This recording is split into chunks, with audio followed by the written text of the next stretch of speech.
අපි කතා කරගෙන ආවේ මේ ගනුදෙනුකරුවන් මුල්ලේ ගනුදෙනුකරුවන් ඒ තුළ විශ්වාසය කොහොමද ගොඩනගන්නේ නංගාගන්න ඒ වගේම මේ ඒගොල්ලන්ගේ ආරක්ෂාවට මොනවද මුල්ල ආයතන සහ නියාමන ආයතන කරලා තියෙන්නේ කියන කරුණු සම්බන්ධය තමයි කතා කරගෙන ආවේ. අන්තිමට ශ්‍රී ලංකා මහා බැංකුවේ නියාමනය යටතේ ගනුදෙනුකරුවන්ගේ ආරක්ෂාවටත් ඔවුන් තුළ විශ්වාසය ගොඩනැගෙන්නත් කරලා තියෙන දේවල් සාකච්ඡා කරන්නේ මතකයිනේ.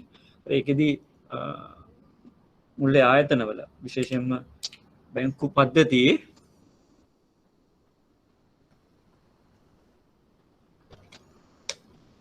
ස්ථාවර භාවය ආරක්ෂා කරගන්න ශ්‍රී ලංකා මහ බැංකුව විවිධ මැදිහත්වීම් කරනවා.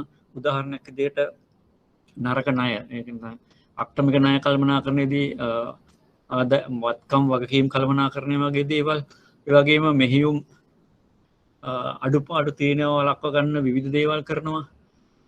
ඔඩිට් එක ස්ටැටියුටරි ඔඩිට් ඒ වගේ දේවල්, ඒ වගේම සමස්ත මුල්ලේ පද්ධතියේම ආරක්ෂාවට විවිධ මඟ පෙන්වීම් තියෙනවා. KYC, money laundering, CDD customer due diligence, ඊළඟට මේ ගනුදෙනුකරුවන් දැනුම්වත් කරන්න ගොඩක් දේවල් කරනවා.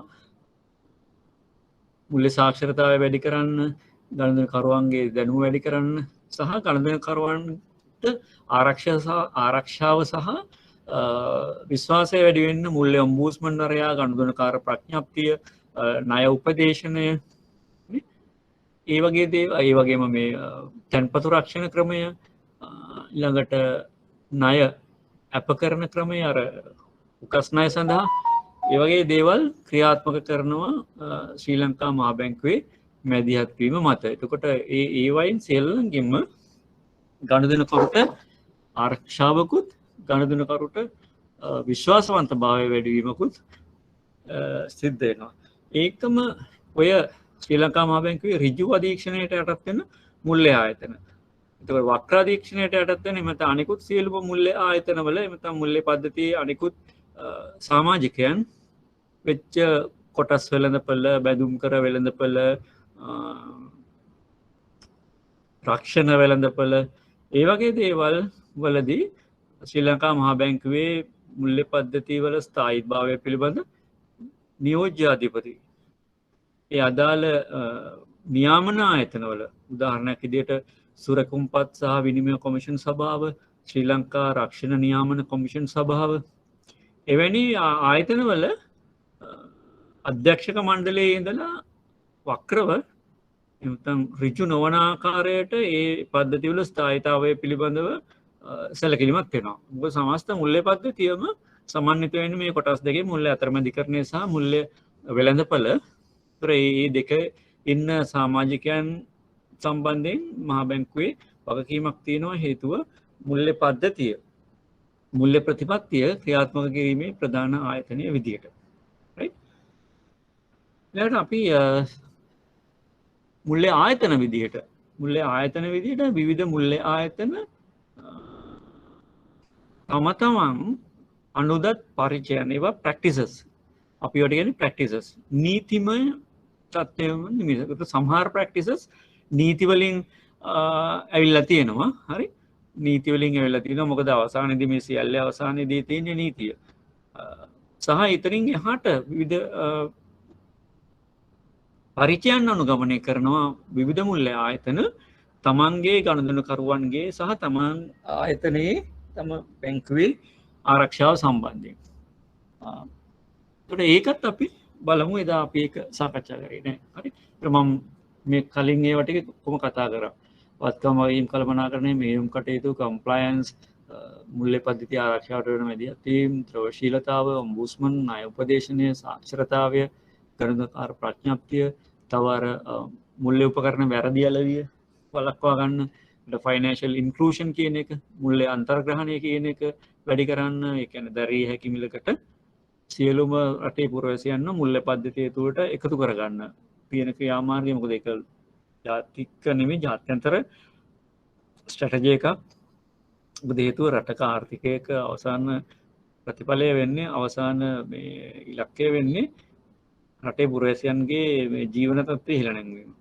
පුරවැසියන්ගේ ජීවන තත්ත්වය ඉහළ නැගෙනවා. ඒතකොට ඔවුන් විධිමත් මුල්‍ය පද්ධතිය තුළ තමන්ගේ ආර්ථික කටයුතු මෙහෙයවීමෙන් ජීවන තත්ත්වය ඉහළ නංවා ගන්නවා කියන අපේක්ෂාව තමයි තියෙන්නේ. හරි. දැන් අපි බලමු මුල්‍ය පද්ධතිය තුළ මේ විවිධ මුල්‍ය ආයතන හඳුන්වා දීපු පරිචයන්. ඒතර ඒකත් ගණදෙනුකරුවන්ගේ විශ්වාසවන්තභාවය තවදුරටත් ඉහළ නංවනවා. එතකොට නැවත නැවතත් මේ ගණදෙනුකරුවෝ මේ අදාළ බැංකුත් එක්කලා එහෙම අදාළ මුල්‍ය ආයතනත් එක්කලා දිගින් දිගටම ගණදෙනු කරන්න පෙළඹෙනවා මේ හේතු නිසා. එක ශේෂ තහවුරු යැවීම. දැන් නම්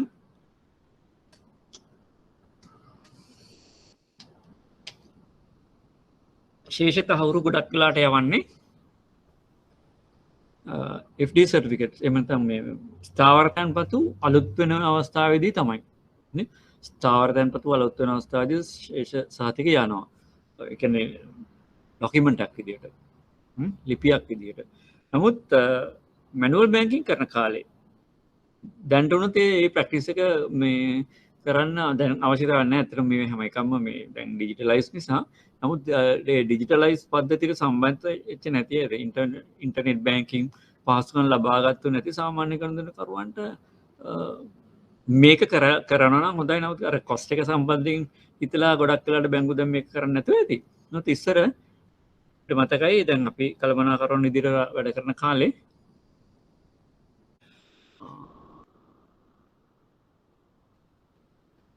තුන මම කියාගෙන ආවේ මේ දැන් අපි එදා වවුචර් මිටියේ right එදිනෙදා වවුචර් මිටියේ මේ withdrawals දෙකක් තෝරගෙන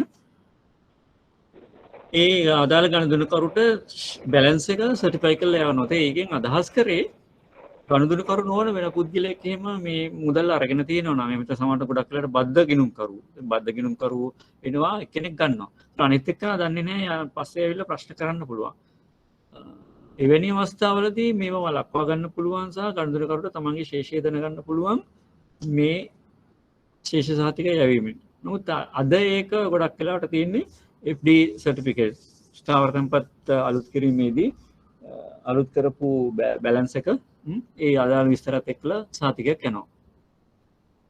SMS තහවුරුව දැන් අද ගොඩක් වෙලාවට මේ තාක්ෂණයත් එක්කලා ඉන්ටර්නෙට් බැංකින් ඇප්ස් අරගෙන තියෙන අයව මොබයිල් ඇප්ස් අරන් තියෙන අයට ගණදෙනුවක් සිද්ධ වෙච්ච ගමන් ගිණුමේ SMS ඇලර්ට් එකක් යනවා. එතකොට ගණදෙනුකරුට පුළුවන් මේ මොකද්ද ගණදෙනුව තමන් මේක දැනුවත්ව කරපු එකක්ද? මොකද කිසිම අවස්ථාවක ගිණුමකින් මුදල් හර කරන්න බැහැ. ගිණුමකින් මුදල් හර කරන්න බැහැ ගණදෙනුකරුගේ නියෝගයක් නැතුව.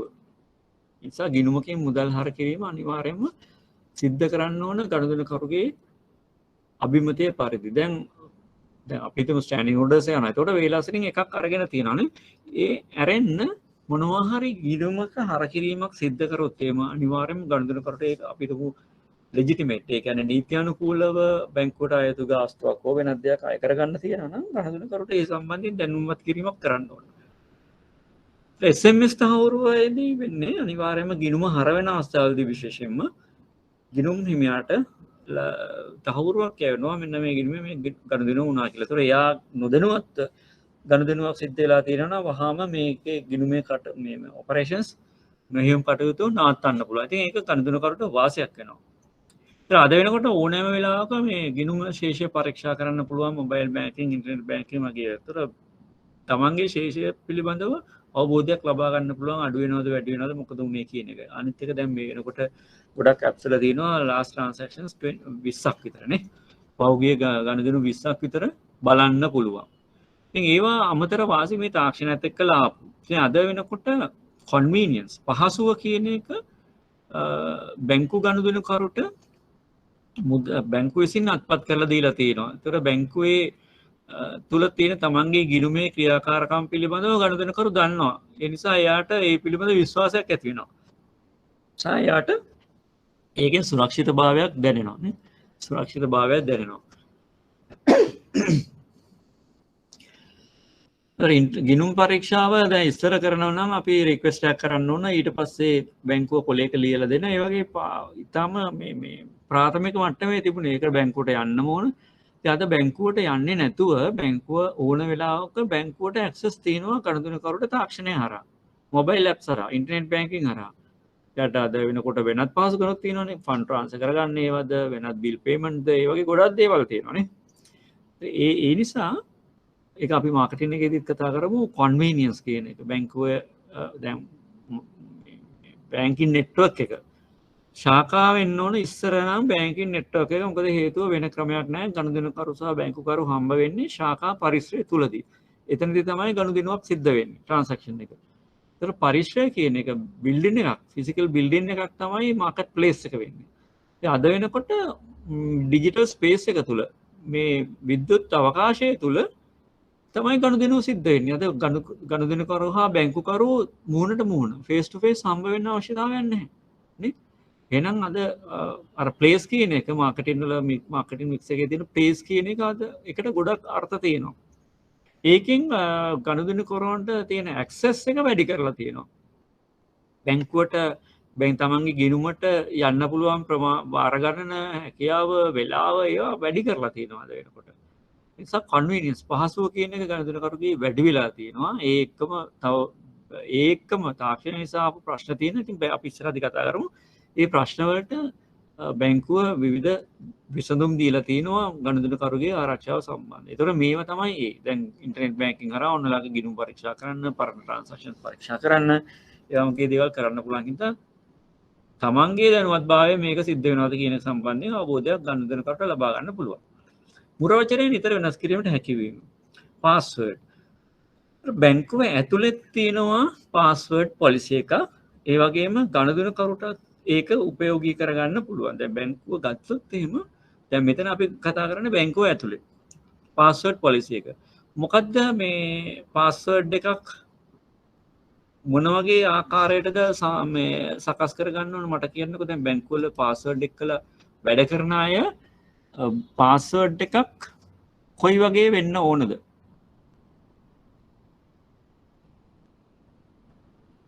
මොකද්ද පාස්වර්ඩ් එකේ බේස් එක? පාස්වර්ඩ් එක හදාගන්නේ ඔයගොල්ලෝ කොහොමද? වැඩ කරන අය ඉන්නවනම් මට බලන්න මෙසේජ් එකක් දාන්න.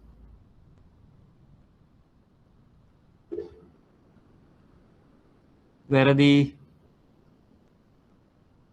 සිම්පල් ලෙටර්ස් නෙමෙයි. කැපිටල් ලෙටර්ස් උත් නෙමෙයි.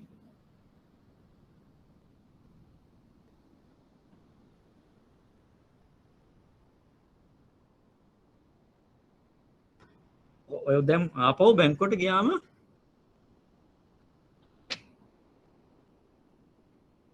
ඔව් කැපිටල් සිම්බල් නම්බර්ස් රයිට් මෙහෙමයි. ඇත්තට දැන් බැංකුවට ආපහු ගියාම බලන්න මේක ඇල්ෆා නියුමරික් වෙන්න ඕන. ඒ කියන්නේ ඉලක්කම් සහ අකුරු වලින් දෙකෙන්ම සමන්විත වෙන්න ඕන. ඒ වගේම විශේෂ කැරක්ටර්ස් කියලා තියෙන්නේ මේ කීබෝඩ් එකේ.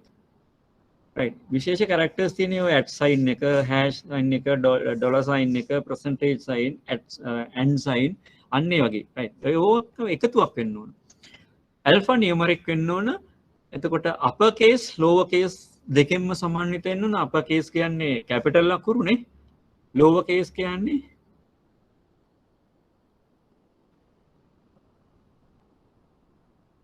හරි මම කියනවා ඔයගොල්ලෝ අහගෙන ඉන්න දැන් අප කේස් කියන්නේ කැපිටල් අකුරු ලෝවර් කේස් කියන්නේ සිම්පල් අකුරු. ওই දෙකෙන්ම සමන්විත වෙන්න ඕන. ඒ වගේම සිම්බල් එකක් මොකක් හරි එකක් තියෙන්න ඕන සහ ඉලක්කම් භාවිතා ඉලක්කම් කීපයක් භාවිතා වෙන්න ඕන. එතන මිනිමම් කැරක්ටර්ස් ගන්න මොකද්ද මේ තියෙන්න ඕන. ඒ කියන්නේ හොඳ පාස්වර්ඩ් එක accepted password එක මිනිමම් කැරක්ටර්ස් ගන්න කීයද 8යි right 8යි. මිනිමම් 8යි. රටට වඩා වැඩි වෙනවා නම් ඕකේ ඊළඟට පාවිච්චි කරන එකට මතක තියාගන්න පුළුවන් වෙනවා මොකද 8ට වඩා වැඩි වෙන්න 8ක් හෝ ඒකට වඩා වැඩි වෙන්න ඕන කියන්නේ කෙනෙක් බලන් හිටියාම ඒක අල්ලගන්න බෑ. එතකොට ඔය ඒක තමයි එකම නිර්ණායකය වෙන්නේ වෙන කෙනෙක්ට මේක කොපි කරන්න බැරි වෙන්න ඕන මේ ඇල්ෆා නියුමරික් පාවිච්චි කරන. මොකද්ද සාමාන්‍යයෙන් පාස්වර්ඩ් එක මැක්සිමම් යූසේජ් පීරියඩ් එක?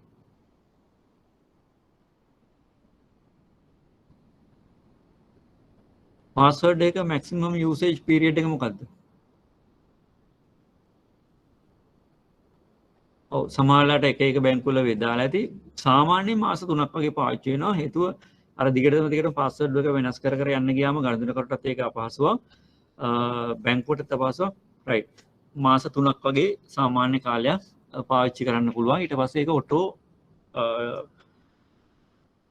ස්වයංක්‍රීයව නිෂ්ක්‍රීය වෙනවා. එතකොට වෙන පාස්වර්ඩ් දාන්න. බැංකුවේ දැන් අපි මේ කතා කරන්නේ බැංකු ක්‍රියාත්මක වෙන ආකාරය සම්බන්ධයට බැංකුව ඇතුලේ පාස්වර්ඩ් පොලිසි එකක් තියෙන්න ඕන.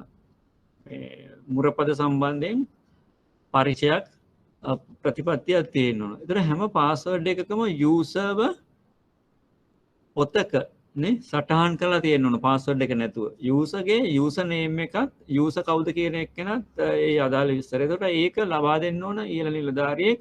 එයා ඒ සම්බන්ධයෙන් දැනුම්වත් භාවයක් තියෙන්න ඕන. ඒකෙන් පිට කිසිම පාස්වර්ඩ් එකක් බැංකුව ඇතුලේ පාවිච්චි වෙන්න බැහැ. ඒකෙන් පිට කිසිම පාස්වර්ඩ් එකක් පාවිච්චි වෙන්න බෑ. ඒතර මේ පාස්වර්ඩ් වෙනස් කරන පොත කවුරු හරි නිලධාරියෙක් යටතේ ද්වන්ද්ව පාලනයේ තියෙන්න ඕන. ද්වන්ද්ව පාලනයේ තියෙන්න ඕන. ද්වන්ද්ව පාලනය කියන්නේ දෙදෙනෙක්ගේ පාලනයේ තියෙන්න ඕන. මම ඔයගොල්ලන්ගේ බැංකුවල නම් ඕක නිකන් ඔය මේස උඩ ඇති පාස්වර්ඩ් පොත. එහෙම වෙන්න බෑ. හරිද? එහෙම වෙන්න බෑ. ඒතර පාස්වර්ඩ් එකක ස්වභාවය ඔක. ඒතර ඒක එහෙම පාවිච්චි කරන්න බැංකුව ඇතුලේ කවුරු හරි වංචාසහගත පුද්ගලෙක් බැංකුව ඇතුළෙම ඉන්නවා නම් ශාඛාව ඇතුළෙම සේවක මණ්ඩලය තුල ඉන්නවා නම් ඔහුට හෝ ඇයට මේක භාවිතා කරන එක වළක්ව ගන්න තමයි එහෙම කරන්නේ. එතන මුරපද සම්බන්ධයෙන් එහෙමයි. ගනුදෙනුකරුවන්ටත් අපි කියන්නේ මුරපද වරින් වර වෙනස්. දැන් ගනුදෙනුකරුවන්ගේ නම් සිස්ටම් එකකින් ඔටෝමැටිකලි ඩීඇක්ටිවේට් වෙනවා. එතකොට එයා අලුත් එකක් හදා ගන්න ඕනේ. මුර වචන. ද්වන්ද්ව පාලනය. ද්වන්ද්ව පාලනය. මොකද්ද ද්වන්ද්ව පාලනය කියන්නේ? මම ඉස්සෙල්ලා කිව්වා ද්වන්ද්ව පාලනය කියන්නේ ඩුවල් කන්ට්‍රෝල් මොකක්ද ඒක? බැංකුවේ සමහර ඇක්ටිවිටීස් ඒ වගේම සමහර වත්කම් නිලධාරීන් දෙදෙනෙක්ගේ අධීක්ෂණය යටතේ සිද්ධ වෙන්න ඕන. සමහර වත්කම් වෙන්න පුළුවන්, සමහර ක්‍රියාකාරකම් වෙන්න පුළුවන්. ඔය දෙකම. දැන් වත්කමක් ගත්තොත් උදාහරණයක් විදිහට මුදල් රන් බහඬ ගනුදෙනුකරුවන්ගේ ඔය සුරැකුම් ඔප්පු ඒ වගේ දේවල් සේප්පු වල ෆිසිකලි තැන්පත් කරලා තියෙනවා නිලධාරීන් දෙදෙනෙක්ගේ අධීක්ෂණය යටතේ. එතකොට ඒගොල්ලෝ බලපන්ති දෙක නිලධාරීන් A පන්තිය හෝ B පන්තිය කියලා ඒ දෙන්නාගේ අනුදැනුම යටතේ තමයි ඒ දෙදෙනාගේ අනුදැනුම යටතේ තමයි මේ ලියකියවිලි එළියට ගැනීමත් ඇතුළට දැමීම සිද්ධ වෙන්නේ. ඒතකොට යම්කිසි වංචාවක් සිද්ධ වුණොත් මේ නිලධාරීන් දෙන්න ඒකට වග කියන්න ඕනනේ.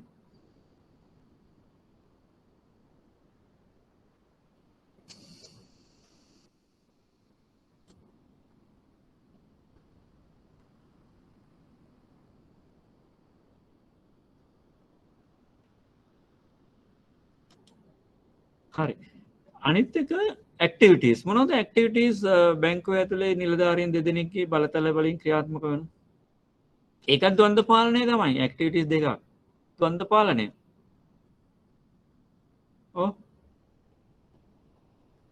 අක්‍රීය ගිණුමකින් මුදල් ආපසු ලබා ගැනීමනේ. ඒතර අක්‍රීය ගිණුමකින් තනි පුද්ගලයෙක්ට මුදල් ආපසු ගෙවන්න පුළුවන්ද? බෑ. අනිවාර්යයෙන්ම A පන්තියේ B පන්තියේ අත්සන් තියෙන්න ඕන. ඩෝමන්ට් account අක්‍රීය ගිණුම කියන්නේ ඒක තමයි. වෙන බාලවයස් ගිණුමකින් මුදල් ආපසු ලබා ගැනීම. මොකද ඒවා ඒ වගේ ගොඩක් ඇක්ටිවිටීස් තියෙනවා මේ ද්වන්ද්ව පාලනය කියන්නේ දෙදෙනෙක්ගේ අධීක්ෂණය යටතේ සිද්ධ කරනවා වෙන්න පුළුවන් වංචාවල් වළක්වා ගන්න. හරි. වෙන්න පුළුවන් වංචාවල් සහ මේ අතපසුවීම් වැරදීම් වළක්වා ගන්න තමයි මේ සියලු දේවල් කරන්නේ. ඒක තුලින් ගනුදෙනුකරුට විශ්වාසයක් ගොඩනගෙනවා වංචාවල් අඩුවෙන් එහෙම නැත්නම් වංචාවක් සිදු නොවි අතපසුවීමක් සිදු නොවි මේ බැංකුවේ කටයුතු සිද්ධ වෙනවා කියන එක සම්බන්ධයෙන්. හරිද? බැංකුවේ යම් යම් ඇක්ටිවිටීස් ඒ වගේම වත්කම් පාලනය නිලධාරීන් දෙදෙනෙක්ගේ අධීක්ෂණය යටතේ සිදු කිරීම. ද්වන්ද්ව පාලනය.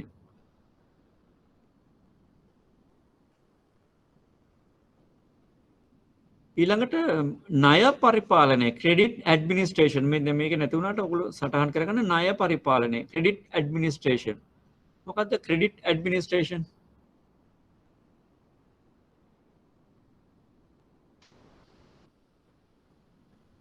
ඔව් මේකත් එක්තරා විදිහක ද්වන්ද්ව පාලනයක්.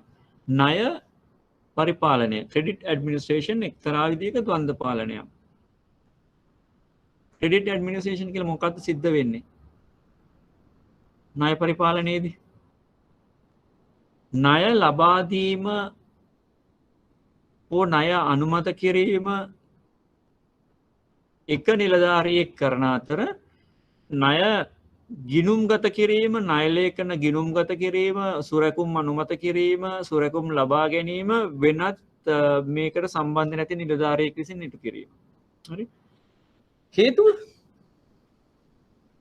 සමහරවිට ණය අනුමත කරපු පුද්ගලයාම නව ගන්න ගියොත් එහෙම අඩුපාඩු සහිත ડોකියුමන්ට්ස් ගන්න පුළුවන් වෙයි. ඊළඟට වැරදි තොරතුරු එහෙම නැත්නම් අතපසු වීම් තොරතුරු ලබා දෙන මේ රිකවරි නෙමෙයි අතපසු වෙච්ච තොරතුරු වැරදි තොරතුරු ලබා දෙයි. දැන් පොලිය 118 කියන එකට සමහරට යාට පෙන්වන්නේ 16 කියලා 16 දාන්න පුළුවන්. හරි? අන්න ඒ වගේ වෙන්න පුළුවන් වැරදි අවම කරගන්නත් ඒ වගේම වංචා සහගත ක්‍රියාවන් මොකද මොනවාද වංචා සහගත ක්‍රියාවන්? අපි හිතමු සුරැකුම් ලේඛනයේ තියෙනවා 10ක් අඩංගු වෙලා අනුමත කරලා තියෙනවා ලේඛන වර්ග 10ක් ගන්න ඕන කියලා. එතකොට සමහර විට මේ ණය අනුමත කරනම පුද්ගලයා ගනුදෙනු කරුත් එක්ක තියෙන හිතවත්කමට ඒවා අඩුපාඩු සහිතව ගන්නවා වෙන්න පුළුවන්. නිසා කිසිම අවස්ථාවක ෆ්‍රන්ට් ලයින් එකේ දැන් ණය අනුමත කරන නිලධාරීන් ඉන්නේ ෆ්‍රන්ට් ලයින් එකේ ගනුදෙනු කරුත් එක්කලා සම්බන්ධකම් පවත්වනවා. ගනුදෙනු කරුගේ ව්‍යාපාර ඒවමත් එක්කලා සම්බන්ධතා තියෙනවා. නමුත් මේ ණය මොනවද ලේඛනගත කිරීම, පරිගණකගත කිරීම, සුරැකුම් ලබා ගැනීම ඒව කරන්නේ වෙනත් නිලධාරීන්. බලන්න ඕගොල්ලන්ගේ ජාත්‍යන්තර අංශයේ එහෙම මේක හොඳට පැහැදිලිවම දකින්න පුළුවන්. ශාඛාවක සමහරට ඔක පැහැදිලිව දකින්න බෑ. නමුත් ශාඛාවලත් දැනට විශාල ප්‍රමාණයේ ණය මිලියන 25ට වැඩි, සමහරට මිලියන 10ට වැඩි ඒ වගේ ණයවල ණය අනුමත කිරීම ශාඛාව හෝ ප්‍රාදේශීය කාර්යාල සිදු කරත් සමහරට සුරැකුම් ලේඛන ලබා ගැනීම වෙනත් තැනක සිද්ධ කරනවා වෙන්න පුළුවන්. හෝ සුරැකුම් ලබාගත්තු සුරැකුම් ලේඛන වෙනත් තැනකට යවලා ඒවා ඕකේද කියලා බැලුවෙන් පස්සේ තමයි පද්ධතිගත කිරීම සිද්ධ කරන්නේ. අන්න ඒ වගේ ක්‍රියාවලියක් සිද්ධ වෙනවා. හරි? ඒකට කියන්නේ ණය කළමනාකරණය. මේක නම් ගොඩක්ම බැංකුවේ ආරක්ෂාවට කරන දෙයක්. මොකද බැංකුවට වැරදි විදිහට මේක සිද්ධ වුණොත් එහෙම පාඩු වෙන නිසා. අවසානයේදී ගනුදෙනුකරුටත් මේකෙන් වාසියක් වෙනවා. වැරදි තොරතුරු ලබා දීම හෝ වැරදි විදිහට මේ ණය පද්ධතිගත කිරීම ඒවා වළක්වනවා. හරි? ඒතර ඒවා බැංකුවේ ඇතුලේ මේ අනුගමනය කරන ප්‍රැක්ටිසස් අපි ඒකට කියන ණය කළමනාකරණය. ඒකත් එක්තරා විදිහක ද්වන්ද්ව පාලන ක්‍රමවේදයක්. ඊළඟ අක්‍රීය ගිණුම් පිළිබඳ පරිචය. දැන් ගිණුමක් ඩෝමන් ගියාම මොකද කරන්නේ ඔයගොල්ලෝ? අක්‍රීය ගිණුම් පිළිබඳ පරිචය.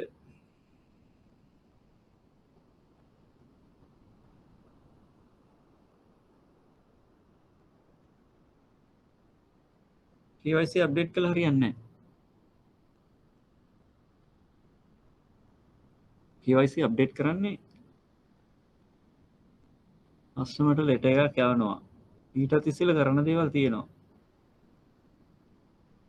ඩෝමන් කියන්නේ කොච්චරක්ද සාමාන්‍යයෙන් කාලය ගිණුමක? එක එක බැංකුවල ප්‍රැක්ටිසස් තියෙනවා. දැන් ඒතර මේක කරන්නේ ගනුදෙනුකරුගේ ආරක්ෂාවට. මොකද මේ ගනුදෙනුකරු සෑහෙන කාලයක් බැංකුවට එන්නේ නැහැ. හරි? ජංගම ගිණුම් සඳහා උපරිම කාලය අවුරුද්දක් වගේ තමයි භාවිත වෙන්නේ. මොකද ජංගම ගිණුම නිරන්තරයෙන් ක්‍රියාත්මක වෙන නිසා, චෙක්පත් වෙන නිසා, right? ජංගම ගිණුමක් සඳහා කාලය බොහෝ විට උපරිම කාලය වෙන්නේ අවුරුද්දක්. එතකොට වෙන එක බැංකු තමන්ගේ ප්‍රැක්ටිස් එකේ හැටියට අවුරුද්දකට වඩා අඩු කාලයක් වුණත් භාවිත කරන්න පුළුවන්. මොකද ජංගම ගිණුමට නිරන්තර චෙක්පත් වෙනවා, ඇක්ටිවිටීස් වැඩි නිසා. ඊළඟට සේවින්ස් account එකකට අවුරුදු එකක් වගේ කාලයක් සාධාරණයි. ඒතකොට සේවින්ස් account එකක අවුරුදු දෙක කාලයක් හෝ ජංගම ගිණුමක අවුරුදු දෙක කාලයක් ගනුදෙනු සිද්ධ වෙච්ච නැති ගිණුම් අක්‍රීය ගිණුම් බවට පරිවර්තනය වෙනවා. දැන් ඉස්සරවව මැනුවල් කරන කාලේ නම් හොය කරන්න ඕන. දැන් සිස්ටම් එකෙන් automatically last transaction date එක බලලා අක්‍රිය දානවා නේ. last transaction date එක බලලා අක්‍රිය දානවා. හරි. එතකොට මේ අක්‍රිය ගිණුම් ඉතිරි කිරීම ගිණුම් සඳහා වසර 2ක කාලෙකුත් ජංගම ගිණුම් සඳහා සාමාන්‍යයෙන් වසරක කාලෙකුත් තමයි භාවිතා කරන්නේ. ගනුදෙනුකරු එන්නේ නැහැ බැංකුවට. කිසිම ට්‍රාන්සැක්ෂන් එකක් වෙන්නේ නැහැ. ඒ නිසා ඒක ගනුදෙනුකරුගේ ආරක්ෂාවට ගනුදෙනු කිරීම අත්හිටවනවා. එතකොට ගනුදෙනු කිරීම අත්හිටවම කියීමෙන් අදහස් කරන්නේ මොකද්ද?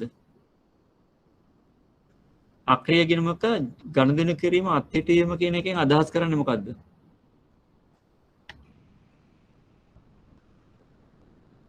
සල්ලි විතරක් නෙමෙයි. debit not allowed. ගිණුම ඩෙබිට් කරන්න බෑ. මොකද ගිණුම හර කිරීම, ගිණුම ඩෙබිට් කිරීම ගනුදෙනුකරුගේ අභිමතය, අභිනියෝගය, මැන්ඩේට් එක තියෙන්න ඕන. දැන් ගනුදෙනුකරු එන්නෙත් නෑ. ඔය ඩෙබිට් බ්ලොක් කරනවා. ගනුදෙනුකරු එන්නේ අපි දන්නේ නෑ මොකක්ද වෙලා තියෙන්නේ කියලා දන්නේ. ඒ නිසා අනිවාර්යයෙන්ම කරන මූලිකම දේ තමයි ගිණුම හර කිරීම නවතිනවා. ක්‍රෙඩිට් පුළුවන්. ක්‍රෙඩිට් ප්‍රශ්නයක් නෑ. ක්‍රෙඩිට් ප්‍රශ්න නෑ. මොකද ගිණුමකට ක්‍රෙඩිට් එකක් කරන්න, ගිණුමකට මුදල් බැර කරන්න ගනුදෙනුකරුව හඳුනා ගන්න ඕනේ නැහැ. නමුත් ගිණුම හර කරන්න ගිණුමේ අයිතිකරුව හඳුනා ගන්න ඕනේ. දැන් අපිට ගැටලුවක් තියෙනවා, අයිතිකරු ගොඩාක් කාලෙකින් ඇවිල්ලා නැති නිසා මේක අපි කරන්නේ මූලිකම දේ ඩෙබිට් කරන්න ඉඩ දෙන්නේ නැහැ. හරි? හරි. එතකොට ඊට පස්සේ මොකද්ද වෙන්නේ? දැන් සිස්ටම් එකෙන් කෙලින්ම ෆ්ලෑග් එකක් වැටෙනවා ඩෙබිට් not allowed කියලා. හැමදාම පහුදා උදේට රිපෝට් එකක් එනවා. කලින් දවසේ බැච් රන් එකේදී ඩෝමන් ගිය account එක. එතකොට මොකද කරන්න ඕන? ප්‍රූඩන්ට් බැංක් කෙනෙක් මොකද්ද කරන්න ඕන ඊළඟට?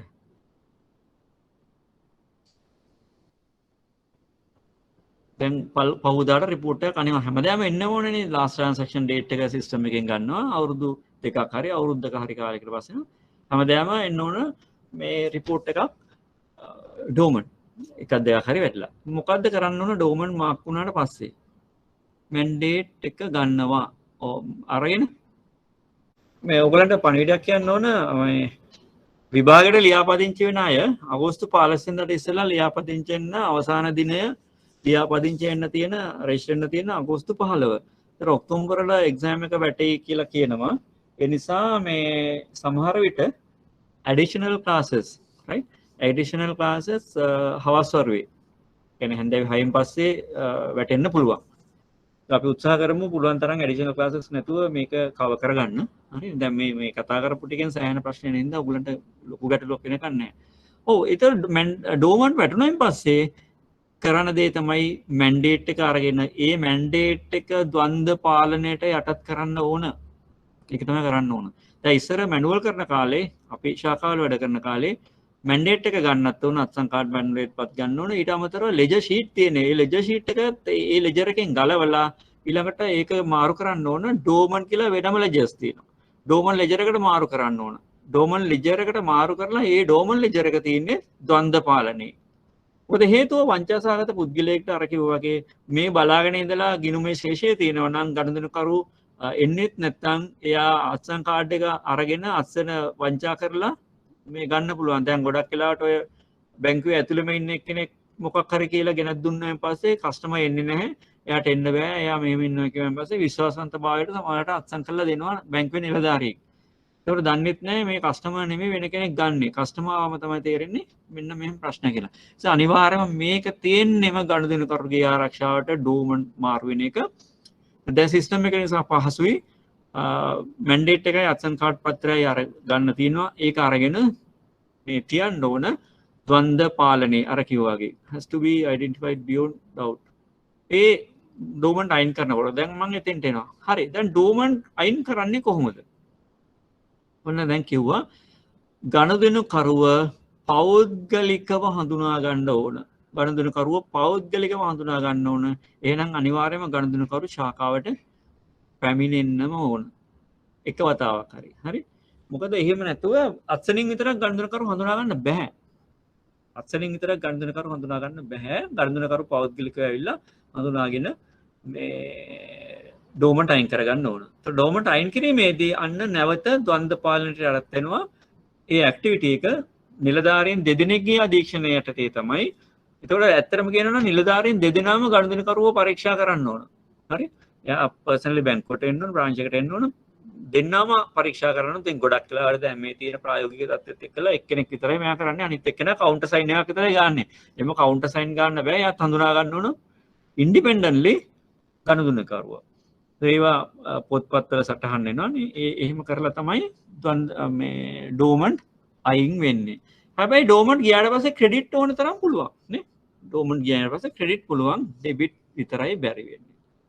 ඒකම තියෙනවා ඇබැන්ඩන් ප්‍රොපර්ටි කියලා ගිණුම් වර්ගයක්. අත්හල දේපල කියලා. මොනවද ඇබැන්ඩන් ප්‍රොපර්ටි කියන්නේ? අත්හල දේපල කියන්නේ මොනවද?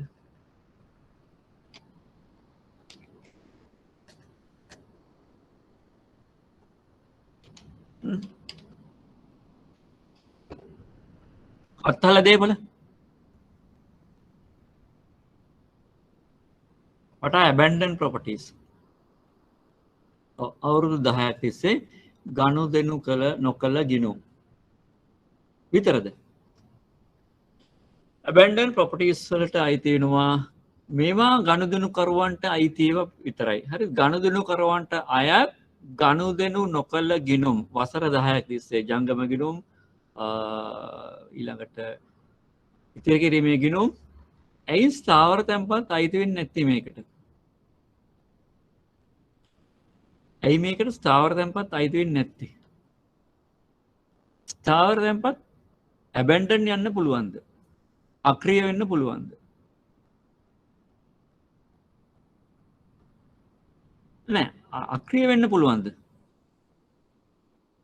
ඔව් රිනිව් වෙන නිසා. හරි. අපි හිතමුකෝ අවුරුදු 5කට දැම්මා රිනිවල් මේ ඉන්ස්ට්‍රක්ෂන්ස් නෑ. රිනිවල් ඉන්ස්ට්‍රක්ෂන්ස් නෑ. ඒ කියන්නේ ඊළඟට අලුත් වෙන එක සම්බන්ධයෙන් උපදෙස් දීලා නෑ ගනුදෙනුකරු. දැන් මොකද වෙන්නේ?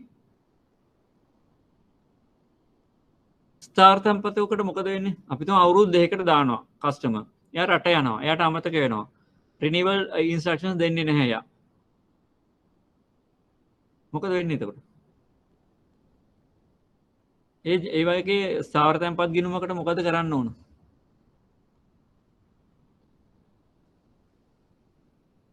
නෑ ඔටෝමැටිකලි රිනිව් වෙන්නේ කස්ටමර් ඉන්ස්ට්‍රක්ෂන් දුන්නොත් විතරයි.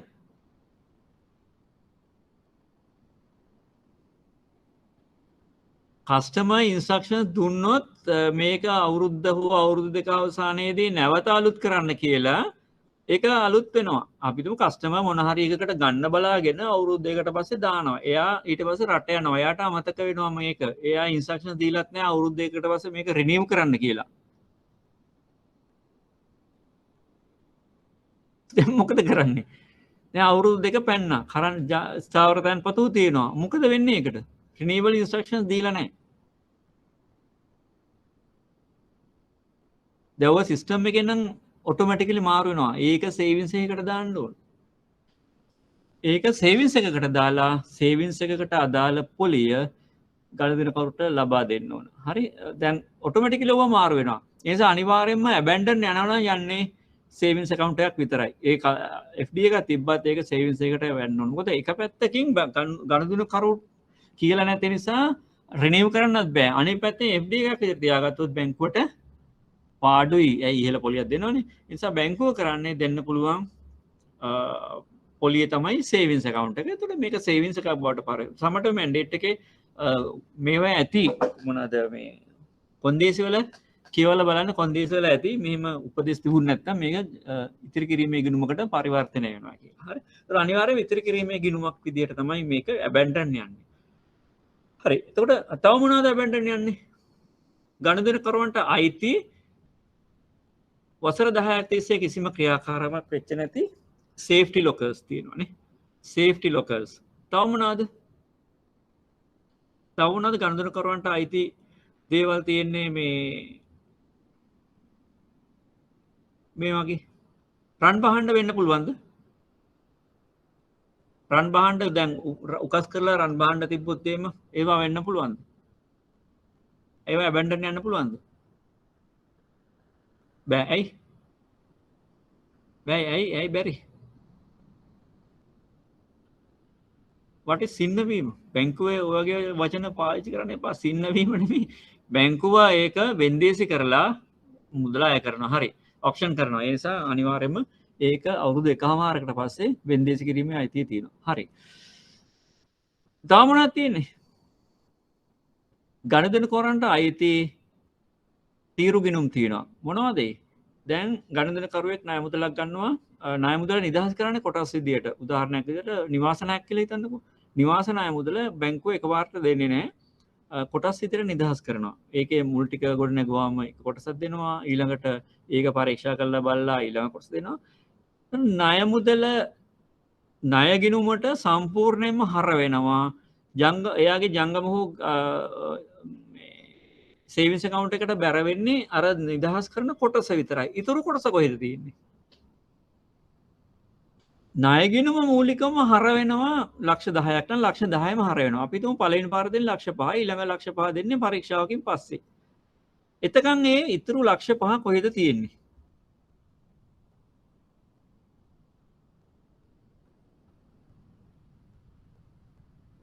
කොහෙද හෝල් කරන්නේ? කොහෙද හෝල් කරන්නේ?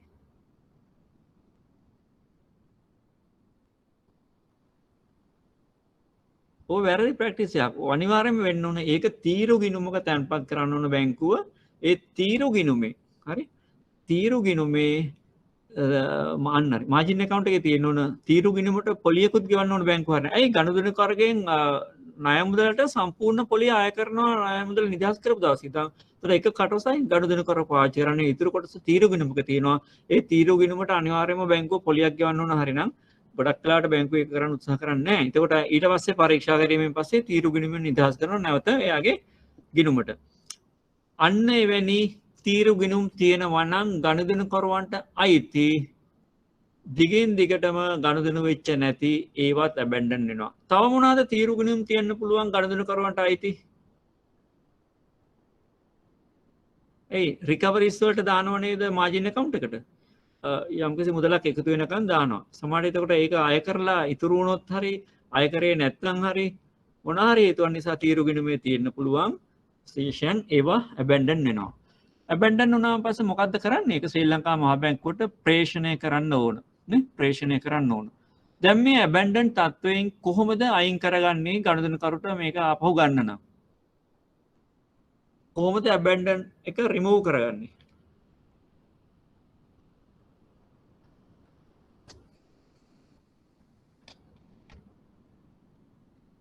ඇබැන්ඩන් ප්‍රොපර්ටි තත්ත්වයෙන් ඉවත් කරගන්න ඕන.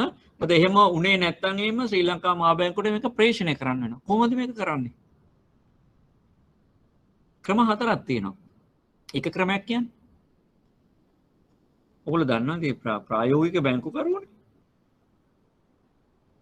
මුදල් තැන්පත් කිරීමෙන් පුළුවන් ඇබැන්ඩන් ප්‍රොපර්ටි තත්ත්වය ඉවත් වෙනවා. හැබැයි දැන් මේ ඇබැන්ඩන් ප්‍රොපර්ටි තියෙන හැම එකක්ම ගිණුම් හැම එකක්ම dormant accounts. අවුරුදු දෙකකට වැඩිනේ නේ. අර safety lockers margin accounts ඇරෙන්න ගණදෙනුකරට අයිති savings accounts current accounts ඔක්කොම dormant accounts abandoned property වගේම dormant උත් වෙනවා. ඒතකොට ඒකේ මුදල් තැන්පත් කිරීමෙන් abandoned තත්ත්වය ඉවත් කරන්න පුළුවන්. නමුත් dormant තත්ත්වය ඉවත් වෙන්නේ නැහැ. dormant account එකක් බවට පරිවර්තන වෙනවා. ඒ තේරෙන තව අවුරුදු 10ක් යනකම් යන්න පුළුවන්. ආයම මුදල් ආපසු ගැනීමෙන්. ඒතර මුදල් ආපසු ගන්න නම් අනිවාර්යයෙන්ම ගනුදෙනුකරු පුද්ගලිකවම බැංකුවට ඇවිල්ලා බැංකු නිලධාරියා පෞද්ගලිකව ගනුදෙනුකරු හඳුනා ගන්න ඕනේ. එයාගේ ඩෙන්ටි කාඩ් එකෙන් එයාව බලලානේ හඳුනා ගන්න ඕනේ. හඳුනාගත්තයින් පස්සේ අන්න මුදල් ආපසු ගෙවනවා. එතනදී dormant තත්වයත් abandoned තත්වයත් දෙකම ඉවත් වෙනවා. ඔන්න එකම අවස්ථාවේ දෙකම ඉවත් වෙන. ඒ කියන්නේ සාමාන්‍යයෙන් ඇක්ටිව් ගිණුමක් ක්‍රියාකාරී ගිණුමක් බවට පරිවර්තනය වෙන්නේ abandoned වෙච්ච ගිණුමක් මුදල් ආපසු ගැනීමකින් විතරයි. එතනදිත් ගනුදෙනුකරුවෝ හඳුනා ගන්න ඕන. අනිත් එක ලිපිනය වෙනස් කිරීම ඒකිනුත් abandoned තත්ත්වය ඉවත් කරගන්න පුළුවන්. නමුත් dormant තත්ත්වය ඉවත් වෙන්නේ නැහැ. සහ මේ පාස්පෝර්ට අප්ඩේට් කිරීම. පාස්පෝර්ට අප්ඩේට් කිරීම. ඒක ඕනම කෙනෙක්ට ඇවිල්ලා ගනුදෙනුකරු වෙනුවෙන් කරන්න පුළුවන්. මුදල් තැන්පත් කරන්න, ලිපිනය අප්ඩේට් කරන්න. ඒතකොට මේ ගනුදෙනුකරුගේ මොකද්ද අත්සන විතරයි හඳුනා ගන්න ඕන. ගනුදෙනුකරු පෞද්ගලිකව හඳුනා ගන්න ඕනේ නැහැ. පෞද්ගලිකව හඳුනා ගන්න ඕනේ එකම අවස්ථාව මුදල් ආපසු ගැනීමේදී විතරයි. මොකද ගනුදෙනුකරුගේ ගිණුම හර වෙන නිසා. අනිත් ඒවාට ගිණුම හර වෙන්නේ නැති හින්දා පෞද්ගලිකව හඳුනා ගන්න ඕනේ නැහැ. යාගේ අස්සන බලලා ඉවරලා මේ ඇඩ්‍රස් වෙනස් කරන එක, පාස්පෝර්ට් අප්ඩේට් කරන එක ඒවා කරන්න පුළුවන්. එහෙම තමයි ඩෝමන් කන්ඩිෂන් එක අයින් ඇබැන්ඩන් ප්‍රොපර්ටි කන්ඩිෂන් එක අයින් කරගන්නේ. මොකද ඒවා සියල්ල ගනුදෙනුකරුගේ ආරක්ෂාව වෙනුවෙන් තියෙන. මොකද එක මුදල් තැන්පත් කිරීම, එතකොට ඇබැන්ඩන් නැති වෙනවා, ඩෝමන් තියෙනවා. මුදල් ආපසු ගැනීම ඇබැන්ඩනුත් නැති වෙනවා, ඩෝමන්ටුත් නැති වෙනවා. මුදල් ආපසු ගැනීම ඇබැන්ඩනුත් නැති වෙනවා, ඩෝමන්ටුත් නැති වෙනවා. ලිපිනය වෙනස් කිරීම හෝ ලිපිනය යාවත් කාල කිරීම ඇබැන්ඩන් නැති වෙනවා, ඩෝමන්ට් තියෙනවා. සහ පාස්පොත යාවත් කාල කිරීම, පාස්පොත අප්ඩේට් කරාමත් පුළුවන්. එතකොට ඩෝමන්ට් නැති වෙනවා, සොරි ඇබැන්ඩන් නැති වෙනවා, ඩෝමන්ට් තියෙනවා. මේක කරලා තියෙන්නේ විශේෂම අක්‍රිය ගිණුම් පිළිබඳ පරිච්ඡේදයේ තියෙන්නේ ගනුදෙනුකරුගේ ආරක්ෂාවටම තමයි. දැන් නවීන තාක්ෂණයේ භාවිතයෙන් දැනුම්වත් කිරීම, නවීන තාක්ෂණයේ භාවිතයෙන් දැනුම්වත් කිරීම.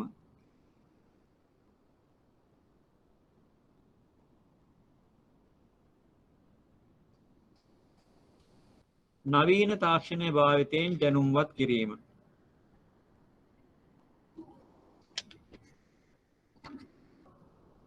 අද වෙනකොට සෝෂල් මීඩියා පාවිච්චි වෙනවා. එතකොට බැංකින් ඇප්සල විවිධ ඇඩ්වර්ටයිස්මන්ට් එනවා, බැංකුවේ වෙබ්සයිට්ස් තියෙනවානේ.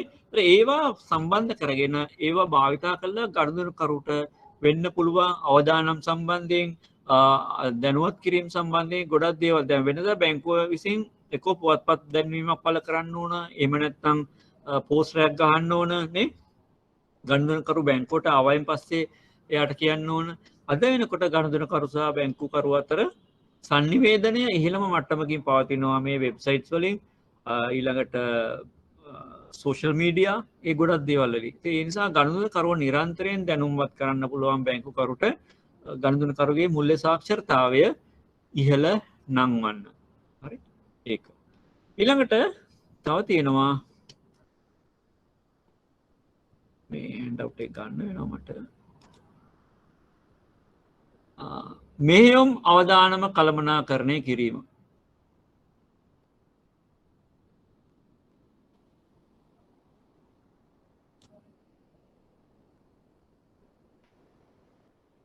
මෙහෙයුම් අවදානම කළමනාකරණය කිරීම.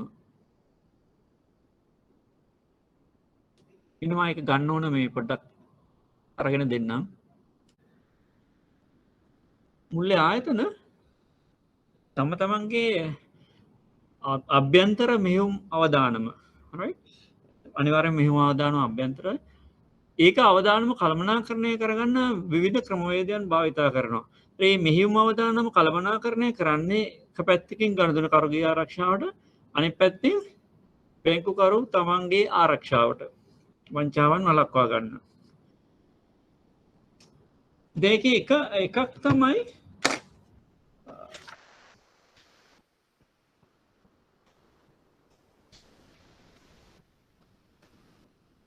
පරිගණක තාක්ෂණය පිළිබඳ පොලිසි එක.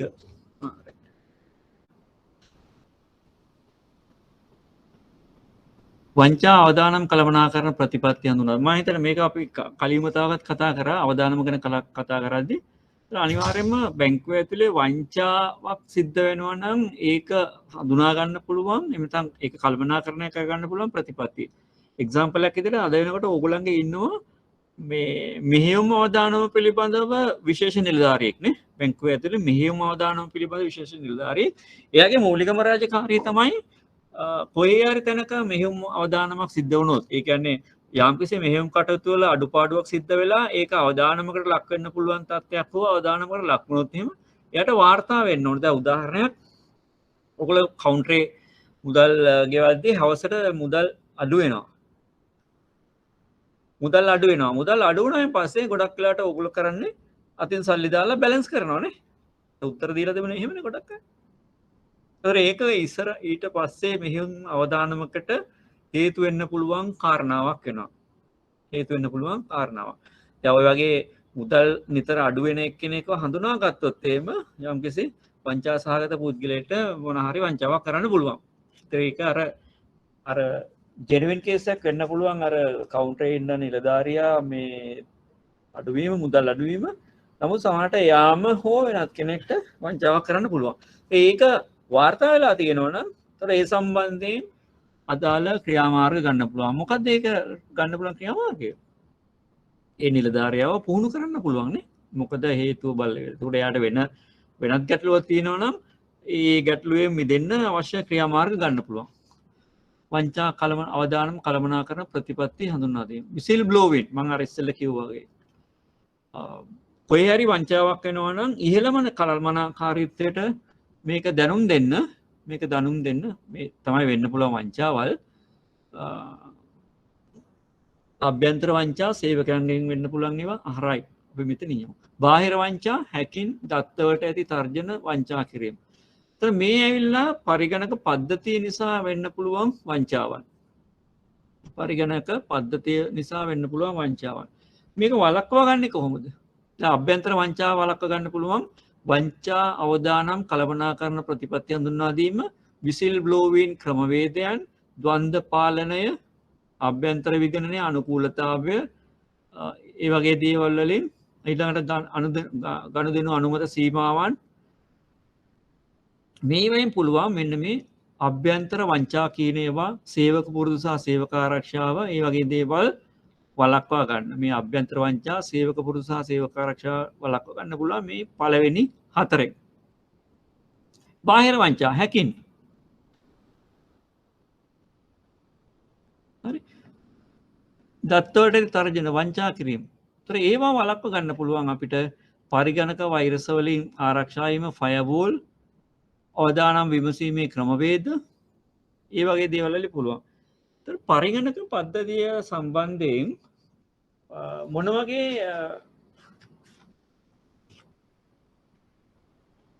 කළමනාකරන පද්ධතියක්ද මේ වංචා වළක්වා ගන්න තියෙන මූලික ක්‍රමවේදයන් මොනවාද?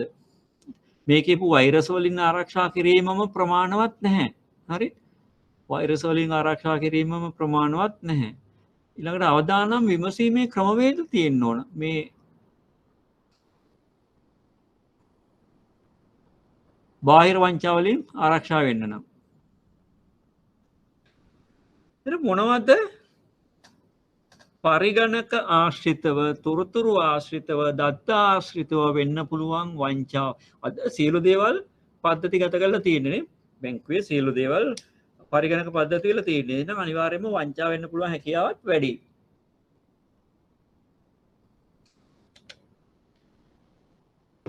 කොහොමද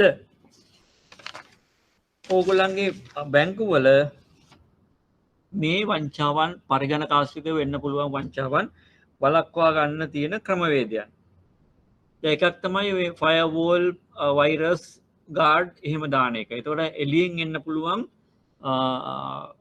හැකින්, ඔය කියපු ස්කිමින්, ඒ වගේ වෙන්න පුළුවන් දේවල් වළක්වා ගන්න පුළුවන්. ඊට අමතරව භෞතිකවත් තාර්කිකවත් ලොජිකලි, ෆිසිකලි, ලොජිකලි, හරිද? ආකාර දෙකටම පුළුවන් මේ පරිගණක වංචා වළක්වා ගන්න. ෆිසිකලි කියන්නේ මොනවද?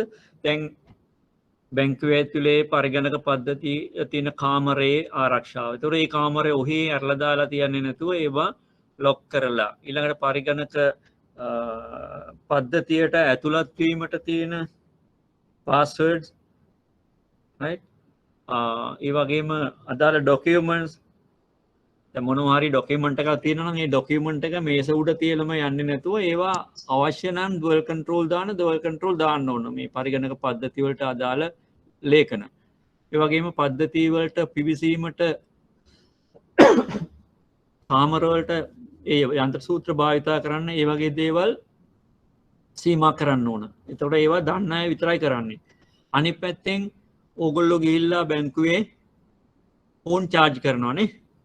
charge කරනවානේ නේ ෆෝන් එක. ඒතර ඒක ෆෝන් charger එක data cable එකක් මගින් තමයි බොහෝ විට charge වෙන්නේ. ඒකට අනිවාර්යයෙන්ම අනිත් පැත්ත සමහරලාට මේ කම්පියුටර් එකට දැන් තමන් වැඩ කරන කම්පියුටර් එකට ගහලා data cable එක හරහා ෆෝන් එක charge කරන අවස්ථාවල් තියෙනවා.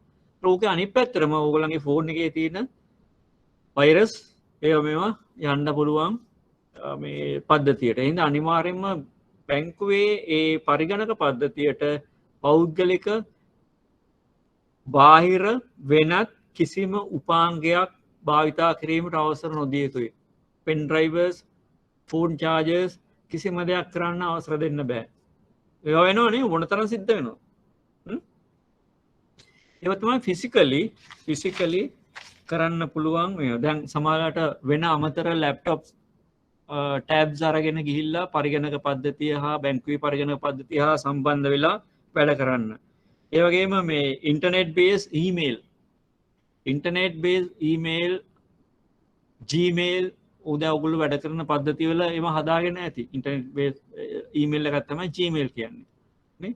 ඒතර ඒව හරහා පාස්වර්ඩ් එහෙම හොරෙන් ගන්න පුළුවන්. ෆෝල්ඩර්ස් ෂෙයා කරන්න. ඒ වගේම අන්ऑතරයිස් දැන් ගොඩක් අය බැංකුවල වැඩ කරන අය දන්නවා කම්පියුටර් මේ එමෙතන පරිගණක තාක්ෂණය පිළිබඳ පරිගණක විද්‍යාව පිළිබඳ අවබෝධයක් තියෙනවා. සමහර අයට ප්‍රෝග්‍රෑමින් පවා පුළුවන්. ඉතින් මේ වගේ වැරදි දේවල් පද්ධතියට ඇතුළත් කිරීමෙන් වළකින විදියට අවශ්‍ය ක්‍රියාමාර්ග ශාඛාව තුළ බැංකුව තුළ ගන්න ඕන. ඒක පැත්තයි. ඒක ෆිසිකලි.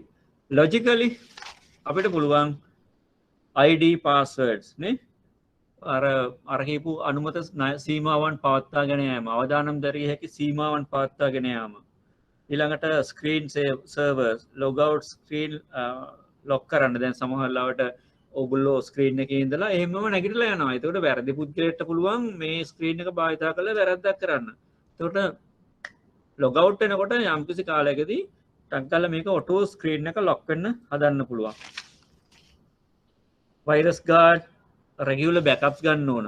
හරි බෑකප් ගන්න ඕන රෙගියුලර්. මොකද බැරි වෙලාවක් සිස්ටම් එක ඩවුන් වුණොත් එහෙම දැන් මෙන්න මේවට ඩිසාස්ටර් රිකවරි ප්ලෑන් එකට ඩිසාස්ටර් කියන්නේ මොනවාරි ගැටලුවක් සිද්ධ වුණොත් එහෙම නැවත මේ සිස්ටම් එක අප් කරගන්න අපිට පුළුවන් වෙනවා බෑකප්ස් ගන්න එක. ඒ වගේම බෑකප්ස් ආරක්ෂා සහිතව තමන්ගේ ගොඩනැගිල්ලෙන් එළියේ ඒවා ඇත්තටම ෆිසිකලි මේ ආරක්ෂාව කියන එක ගන්නත් පුළුවන්. රයිට්.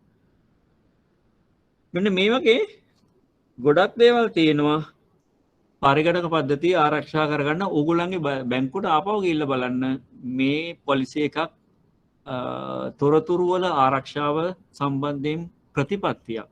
හරි ඉන්ෆර්මේෂන් සිකියුරිටි එක සම්බන්ධයෙන් ප්‍රතිපත්තියක් බැංකුව ඇතුලේ භාවිතා කරනවා. ඒ සම්බන්ධයෙන් ඕගොල්ලෝ දැනුවත් වෙන්න. එහෙම වුණොත් අපිට පුළුවන් මේ පරිගණක ආශ්‍රිතව සිද්ධ වෙන මේ බාහිර වංචා දත්ත වලට හරි තර්ජන වංචා කිරීම ඒවා වළක්වා ගන්න.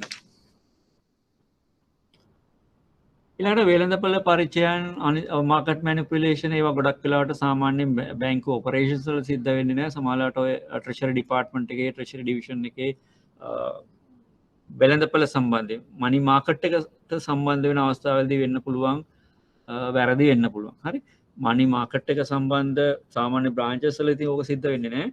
මනි මාකට් ඉන්ස්ට්‍රුමන්ට්ස් මිලට ගන්න විකුණන ට්‍රෙෂරි එකේදී මේ දේවල් වෙන්න පුළුවන්. අනිත් එක ඇක්ට් ඔෆ් ගුඩ් වත්කම් වලට සිදුවන හානිය. ගම් වතුර, ගිනි ඒ වගේ දේවල්. ඒතර ඒවත් ඇවිල්ලා මෙහියුම් අවදානමට හේතු වෙනවා. ඒතර අපි හිතමු ශාඛාව ගම් වතුරට යට වෙලා. එහෙම නැත්නම් ගිනි අරගෙන ඉතින් මේ ගනුදෙනුකරුට මුදල් ගන්න අවශ්‍යතාවයක් තිබුණොත් එහෙම මුදල් ගන්න බෑ කියලා කියන්න බෑ. එහෙනම් මේක අපි වෙන තැනක වර්චුවලි ඒ බ්‍රාන්ච් එක සෙට් කරන්න ඕන. ඒවට තමයි තියෙන්නේ මොනවද? මොබයිල් යුනිට්ස් නේ. ඒ වගේම අපිට පුළුවන් වෙන්න ඕන ඒ ශාඛාවේ තියෙන බෑකප්ස් භාවිතයෙන් වෙන තැනක මේ ක්‍රියාකාරකම් කරන්න. ඉතින් අද වෙනකොට ෆිසිකලි බ්‍රාන්ච් එක තියෙන්න ඕනේ නෑ බැංකින් කරන්න. ලොජිකලි බැංකුව ෆිසිකලි නැතුව ලොජිකලි වෙන තැනක වෙන බිල්ඩින් එක මේ සියල්ල ප්‍රතිස්ථාපනය කරලා කරන්න පුළුවන්. ඒවා DRP එකේ BCP එකේ තියෙන්න ඕන disaster recovery plan එකෙත් business continuity plan එකෙත් මේ දේවල් තියෙන්න ඕන කොහොමද මේවා කරන්න කියලා. ඔයගොල්ලෝ ආපහු ගිහලා බලන්න ඕගොල්ලන්ගේ disaster recovery plan එකේදී මොන හරි disaster එකක් වුණාම කොහොමද ඊතෙන් ආරක්ෂා කරගන්නේ. එතකොට වංචා වලින් ආරක්ෂා කරගන්න පුළුවන් මේ CCTV කැමරා ඒ වගේ දේවල්. අනිත් එක දත්ත ගත කිරීම පිරිනැමීම කියන්නේ ඩිලිවරි. දැන් කස්ටමර් කෙනෙක්ට වැරදි විදියට ඔෆර් කරනවා නම් ඩිලිවර් කරනවා නම් ඒ වගේම දත්ත එක ඇතුළත් කරනකොට වැරදීම් කරනවා නම් අනිවාර්ය වාර්තා නැත්නම් මේවා සම්බන්ධයෙන් අර දත්තගත කිරීමේදී වාර්තා මේ වෙන්න පුළුවන් වැරදි වළක්ව ගන්න පුළුවන් මේ අනුමත සීමාවන් පවත්වාගෙන යාම අවදානම් දර හැකි සීමාවන් ඒ වගේ දේවල් වලින්. අනිත් එක ට්‍රේනින් ඇන්ඩ් ඩෙවලොප්මන්ට් වලින්. හරි. ඔය මිනිසුන්ගේ සයිකොලොජිකලි තියෙන ගැටලු අපි තුමු කස්ටමර්ට එක hina වෙන්නේ නැහැ මේක දෙන්නේ. ඒක අවදානමක්. ඒයි කස්ටමර් බැංකුවෙන් අයින් වෙන්න පුළුවන් හේතුවක් ඒක. සර්විස් ක්වොලිටි සම්බන්ධයෙන්. ඒ වගේ දේවල් වලදී වෙන්න පුළුවන් ගැටලු අවම කරගන්න පුළුවන් ට්‍රේනින් ඇන්ඩ් ඩෙවලොප්මන්ට් වලින්. මේව තමයි බැංකුව තමන්ගේ ගනුදෙනුකරුවන් තුල විශ්වාසවන්තභාවය වැඩි කරන්නත් ඔවුන්ගේ ආරක්ෂාව තහවුරු කරන්නත් ගනුදෙනුකරුවන්ට තියෙන ගුණාත්මක සේවයක් ලබා දෙන්නත් අනුගමනය කරන ක්‍රියාමාර්ගයන්.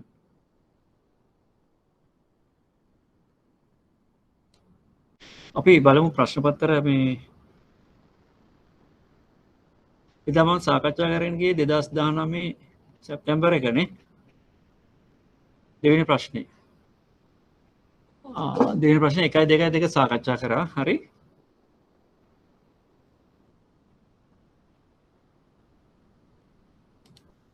තුන.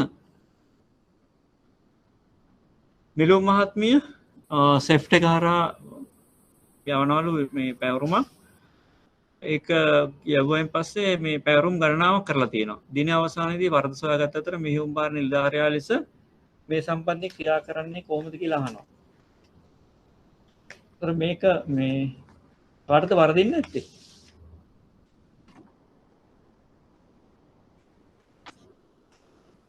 දැන් මේ පර්සනලි කරන එකක් නෙනේ. මල්ටිපල් ට්‍රාන්ස්ෆර්ස් වෙලා තියෙන්නේ පර්සනලි එයා කරලා තියෙන්නේ. හරි. එතකොට ඒ සම්බන්ධයෙන් දැනුම මම හොයාගත්තෙන් පස්සේ ඉස්සෙල්ලම කරන්න ඕන දේ මොකද්ද? මේ මුදල් ගිය බැංකුව කතා කරලා මේ ඒක වැරදි දේවල් ඒ කියන්නේ එකකට වඩා ගිහිල්ලා තියෙනවා නම් ඒ කස්ටමර්ගේ රික්වෙස්ට් එක උඩ අනිත් ඒවා නවත්ත ගන්න පුළුවන්කම තියෙන්න ඕන. ඒත් සමහරට accounts වල credit වල ඒවා ගිහිල්ලා නම් කරන්න දෙයක් නැහැ. නැත්නම් පුළුවන්කම තියෙනවා නම් ඒක නවත්තගෙන ආපහු ගෙන්න ගන්න ඕනේ. අනිත් එක ඒ පාටිස් වලට ගිහිල්ලා නම් අනිත් බැංකුවේ ගිහිල්ලා නම් පුළුවන් නම් විතරයි ඒක අපිට බැංකුවට කියන්න බෑ මෙහෙම කියලා. ඒතර ඒ ගනුදෙනුකරුත් එක්කලා තියෙන සම්බන්ධතාවය උඩ ඒ බැංකුවට පුළුවන් තමන්ගේ ගනුදෙනුකරුවන්ට ඒක දැනුම්මත් කරලා ඒක නැවත ලබා ගන්න. ඒක ඒගොල්ලන්ගේ අතර තියෙන සම්බන්ධතාවය උඩ තමයි. ඒක එහෙම 100%ක් වෙයිද නැද්ද කියලා එක කියන්න බෑ. නමුත් ඒ වෙලේම ගිහිල්ලා නැත්තම් නවත්ත ගන්න පුළුවන් නම් නවත්ත ගැනීම බෙනිෆිෂරිගේ බැංකුවට කියන්න පුළුවන්. අනිත් පැත්තෙන් මේකදී මේ චාර්ජස් කීපයක් ගිහින් තියෙනවා. එතකොට මේ චාර්ජස් හැම එකටම රුපියල් 50 ගන්න ආය වෙනවනේ. ඒක බැංකුව සාකච්ඡා කරලා අපව ගනුදෙනුකරුට ලබා දෙන්න පුළුවන්. ඒතර මෙහෙම වුණේ ඇයිද කියන එක සම්බන්ධයෙන් එකකට වඩා වැඩි ප්‍රමාණයක් මෙහෙම ගියේ ඇයි කියන එක සම්බන්ධයෙන් පරීක්ෂා කරලා ඉවරලානේ. IT සිස්ටම් එකේ වැරද්දක්ද දන්නේ නැහනේ. ඒතකොට එහෙම පරීක්ෂා කරලා ඉවර වෙලා ඒ IT සිස්ටම් එක හදාගන්න අවශ්‍ය දේවල් කරගන්න ඕන. CB එකට මුදලින් රැස් කිරීම කරයි. බැංකුවේ එක්ටෙලර් කරවයකු ජෝන් මහතාගේ බිල්පත් ගෙවීමේ මුදල් බාරගෙන ඇති අතර වැරදි පාරිභෝගිකයගේ CB ගිණුම් අංකය යටතේ මුදල් තැන්පතුව ඇතුළත් කර ඇත. මාසකට පසුව ජෝන් මහතා මේ පිළිබඳව පැමිණිලි කරමින් ලංකා විදුලි වල මණ්ඩලයෙන් රතු නිවේදනය වා ඇති බවත් සතියක් තුළ බිල්පත් නොගෙවුවොත් විදුලි විසන්ධි කරන බවත් දන්වා ඇත. ඔන්න වෙන්න පුළුවන් ප්‍රායෝගික ගැටලුවක්. එල වැරදි මේ ගිනුම් අංකයකට ගහලා ඒක CB එකට ජෝන් මහත්මයාගේ ගිනුම ක්‍රෙඩිට් වෙලා නැති හින්දා ජෝන් මහත්මයා බිල් ගෙවලා නැහැ කියලා හිතලා CB එක උත්සාහ කරනවා ලයිට් කපන්න. එතකොට මොකද්ද කරන්න පුළුවන් වෙන්නේ? පළවෙනි දේ තමයි PCB බැංකුව PLC මොනවාද විදුලි බල මණ්ඩලයත් එක්කලා සම්බන්ධකම් තියෙනවානේ. ඒ නිසා අනිවාර්යයෙන්ම වෙච්ච වැරද්ද කියලා පළවෙනි දේ තමයි ගනුදෙනුකරුගෙන් සමාව ඉල්ලන්න ඕන. මොකද හේතුව මේක ගනුදෙනුකරුගේ වැරද්දක් නිසා නෙමෙයි බැංකුවේ වැරද්දක් නිසා වෙච්ච දේ. ඒකම ඉලෙක්ට්‍රිසිටි බෝඩ් එකට දැනුම්මත් කරලා මේ වැරද්ද සිද්ධ වුණේ බැංකුවේ කියන එක සම්බන්ධයෙන් කියලා ඉවරලා ඒ ලයිට් කපන එක නවත්ත ගන්න ඕන. ඒක ඉතින් ජෝන් මහත්මයා නෙමෙයි කරන්න ඕන. ඇත්තටම මේ බැංකුවෙන් කරන්න ඕන. මොකද බැංකුවට වැරදිච්ච එකනේ නේ. ඊළඟට අදාළ නිවැරදි ගිණුමට අර මුදල් අරගෙන ඉවරලා CB එක ක්‍රෙඩිට් කරන්න ඕන. මෙහි වැරද්ද වෙච්ච ටෙලර්ට අවශ්‍ය මේ උපදෙස් දීම හෝ එමෙතන ට්‍රේඩින් වලට එවීම ඒ අවශ්‍ය ක්‍රියාමාර්ග ගන්න ඕන. කරෙක්ටිව් ඇක්ෂන් එකක් ගන්න ඕන. මේ ටෙලර්ට ටෙලර් සම්බන්ධයෙන් වැරදි වෙන්න බෑ එහෙම. මේක ඇවිල්ලා මේ HRM එකක් හින්දා අපි ඒක පස්සේ කරමු. මේකත් HRM පස්වෙනි ප්‍රශ්නේ බලන්න පුළුවන් අපිට. මුල්‍ය ආයතනයක සේවාදායකයන් විසින් සේවාදායකයන් විවිධ වර්ගවලින් සමන්විතය. ඔවුන්ගේ ගති ලක්ෂණ සහ වගකීම් මෙන්ම ඔවුන් සඳහා වන නිපැයුම්ද එකිනෙකට වෙනස් වේ. බැංකු කරන ආයතනවල දැනට පවතින නිපැයුම් හා සේවා පදනම් කරගෙන පහත සඳහන් ප්‍රශ්න සැකෙවින් පැහැදිලි කරන්න. ජංගම ගිණුම් වල ප්‍රධාන ලක්ෂණ හතරක්. අන්න ඔයගලන්ට කියන්න පුළුවන් මොනවද ජංගම ගිණුම් වල ප්‍රධාන ලක්ෂණ?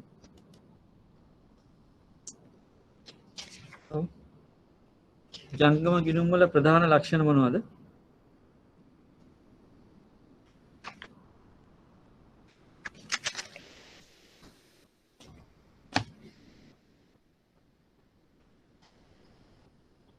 ගිණුම විවෘත කිරීම සම්බන්ධයෙන් කියන්නකෝ. OD ෆැසිලිටිස් විතරක් නෙමෙයි ගිණුම විවෘත කිරීම සම්බන්ධයෙන් කියන්නේ. ඉස්සෙල්ලා ඒකනේ වෙන්න ඕනේ. ජංගම ගිණුමක් වුණාම ගිණුම විවෘත කරනකොට මොකද්ද වෙන්න ඕනේ?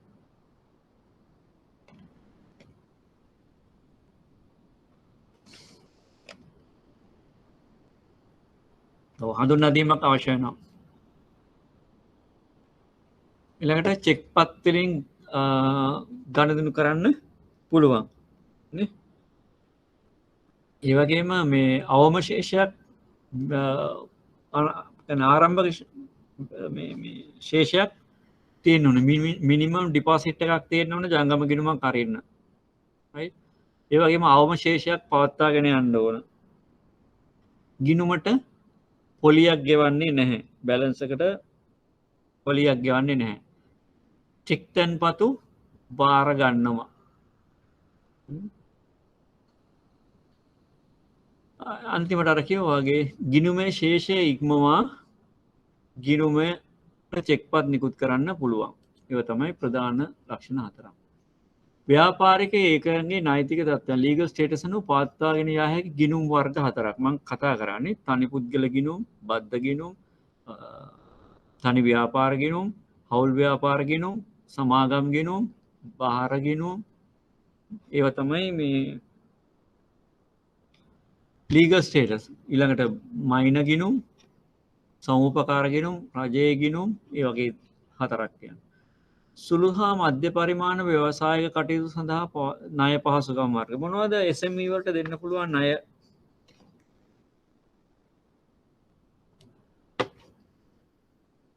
SME වලට දෙන්න පුළුවන් ණය මොනවද?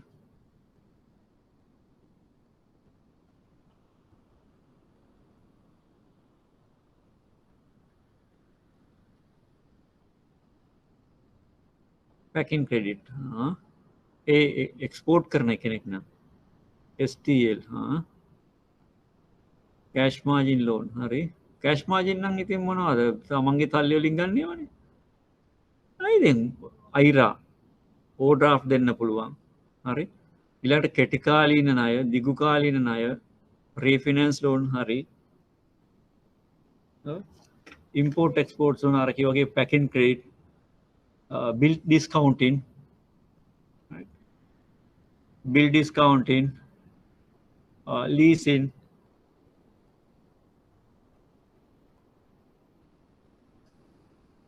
ඒ වගේ දේවල් දෙන්න පුළුවන්. bill discounting ගන්න පුළුවන් දැන් export business එකේ ඉන්න වගේ එක්කෙනෙක්ට.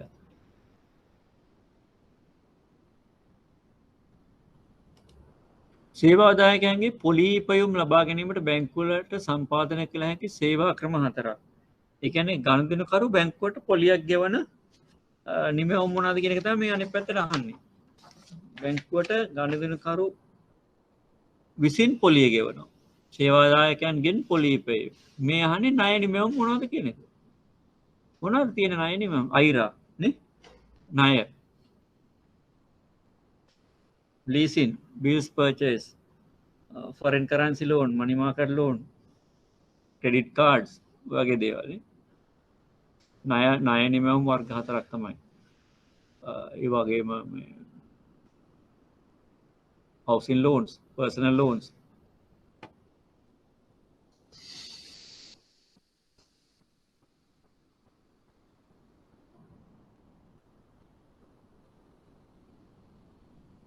මෙන්න 6 ප්‍රශ්නේ. බැංකුකරණයේදී ජංගම දුරකථන යෙදෙව් මොබයිල් බැංකින් ඇප් භාවිතය තොරතුරු තාක්ෂණය බැංකුකරණයට උපයෝගී වීමේ වැදගත් ලක්ෂණයකි. මෙසේ හඳුන්වා දෙනු ලබන නිමැවුම් නූතන තාක්ෂණ ක්‍රමවේදයන්ට අනුව ගණදෙනුකරුන්ගේ උවමනාවන් සපුරන ඒවා මෙන්ම නියාමන අවශ්‍යතාවයන්ට ගැලපෙන. එතකොට ගණදෙනුකරුගේ උවමනාව සපුරනාමට මැදි compliance condition satisfy කරන්න ඕනේ. නියාමන අවශ්‍යතාවයන් සපුරන්න ඕනේ. මුල්්‍ය පද්ධතිය ආයෝජකයන්ගේ විශ්වාසයද තහවුරු විය යුතුය. බැංකුකරණයේදී ජංගම දුරකථන යෙදවුම් භාවිතා කළ හැමින් කළ හැකි කාර්යයන් 4ක් මොනවද කියලා අහන්නේ. මොබයිල් ඇප්ස් පාවිච්චි කළා මොනවද කරන්න පුළුවන්?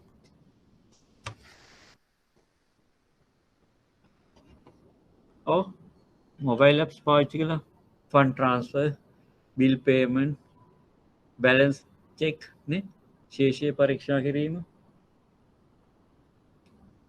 ඒ වගේම ණය වාරික ගෙවීම,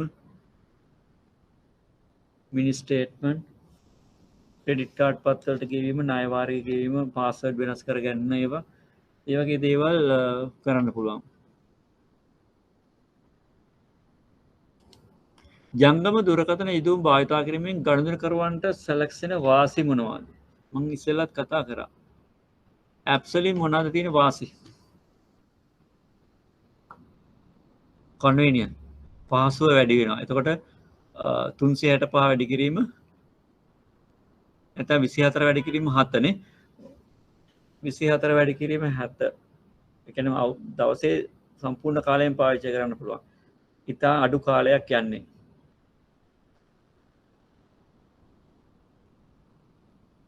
ආරක්ෂාව තහවුරු වීම ඒ ආදාළ පියවර අරන් තිබුණොත් තමයි. ඒ වගේම බැංකුකරු මේ කාලය ඉතිරි වෙනවා පහසුයි වියදමාඩුයි අර බැංකුවට ගිහිල්ලා කරගන්නවට වඩා වියදමාඩුයි cost saving වගේම මේ පෝලිං වල රැඳිලා ඉන්න ඕනේ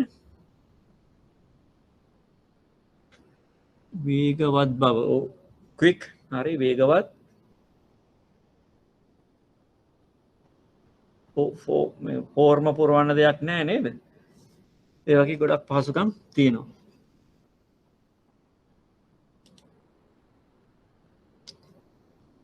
ව්‍යාපාරික කටයුතු ප්‍රවර්ධනය සඳහා මෙවැනි නවීන මෙවලම් මුල්්‍යාතයන්ට භාවිතා කළ හැකි කෙසේද? මේ අහන්නේ වෙන එකක්. මාකටිං කැලලක් අහන්නේ.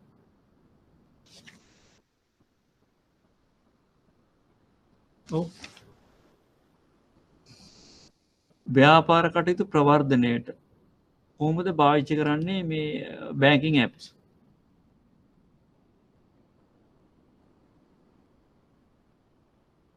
ඔව් බැංකුවේ වෙබ්සයිට්ස් තියෙනවනේ.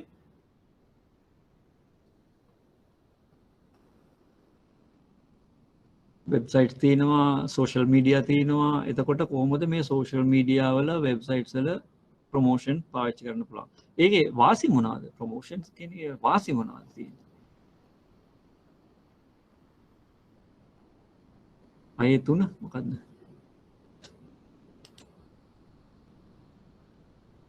අවදානම් හෝ හරි හරි අවදානම් මුල්ල සේවා මෙවැනි තම දියුණු තාක්ෂණ භාවිතා කිරීමේදී මුහුණ දෙන අවදානම් අර අපි කතා කරේ මුල්ල මෙහෙයුම් අවදානම් යටතේ ස්කිමින් හැකින් සෝෂල් ඉන්ජිනේරියෙන් නේ ඊළඟට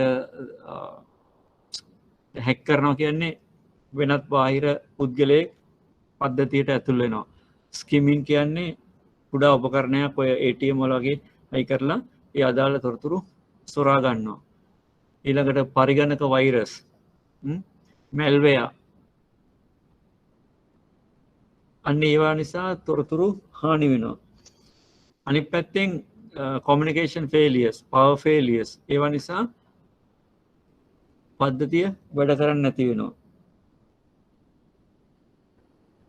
ඒ වගේම දැන් සාක්ෂරතාවය තාක්ෂණික සාක්ෂරතාවය කම්පියුටර් ලිටරසි පරිගණක සාක්ෂරතාවය අඩු පුද්ගලයෝ භාවිතා කරද්දී පාස්වර්ඩ් නැති වෙන ඒවා හොරකම් කරගන්න ඒවා ඒ වගේ දේවල් සිද්ධ වෙන්න පුළුවන් මොකද ගොඩක් වෙලාවට ඒගොල්ලෝ තියාගන්නේ මේ පාස්වර්ඩ් එකත් එක්කම මේ කාඩ් එක තියාගන්නවා. ඒතකොට නැති වෙනකොට පාස්වර්ඩ් එකයි කාඩ් එකයි දෙකම නැති වෙනවා.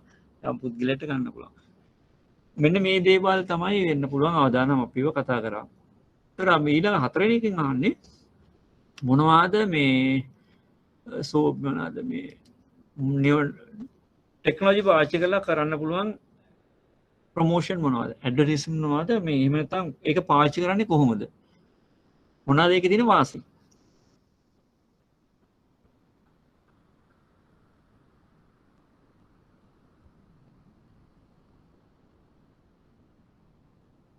මේ යන්නේ මාකටිං පැත්ත මාකටිං කැලලක් මේ යන්නේ බැංකුවේ විවිධ ප්‍රමෝෂන්ස් තියෙනවා ඉස්සෙල්ලා කිව්වා වගේ වරින් වර. ඒතකොට ඒවා පිළිබඳ දැන්වීම් පුවත්පත්වල මේ දාන්න ඕනේ. මේ කෙලින්ම ඔය වෙබ්සයිට්ස් වල එතකොට සෝෂල් මීඩියා වල දාන්න පුළුවන්. එතකොට මේකේ වාසිය මොකද්ද? වියදමාටුයි ඊටාම ඉක්මනින් ඕන ගණදෙනු කරවන්න අතරට යන්න පුළුවන්.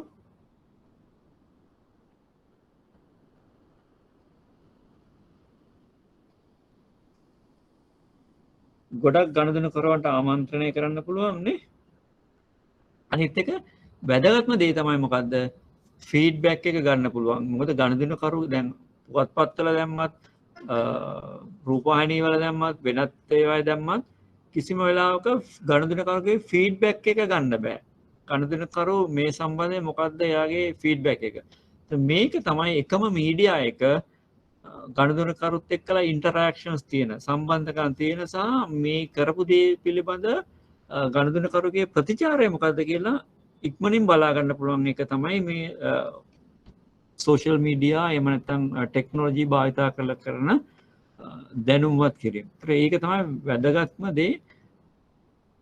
බැංකුවට ක්ෂණිකව දැනගන්න පුළුවන් රෙස්පොන්ස් එක, කස්ටමර්ගේ රෙස්පොන්ස් එක.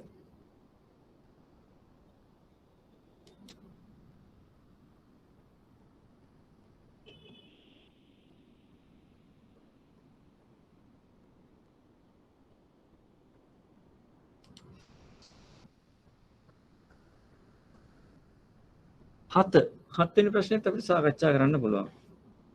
රටක මුල්‍ය පද්ධතිය නිරන්තරයෙන් වැඩිවෙමින් පවත්නා තර්ජනය නම් මේ ගණදුනකාර හිමිකම් සුරැකීම වැදගත් සැලකේ. සුරක්ෂිත යෝජනා ක්‍රම උපයෝගී කරගෙන ඇති පාලනයන් පදනම් කරගෙන පහත ප්‍රශ්න වලට උත්තර දෙන්න. වංචනික අවදානම් කළමනාකරණය පිණිස ගනු ලබන පියවරයන් මොනවාද? අපි කතා කරා ඉස්සෙල්ලා ඒකේ. මොනවද ඒතර ගන්න ඕන පියවර මොනවද? මේ වංචාවන් අවම කරගන්න ගන්න ඕන පියවර.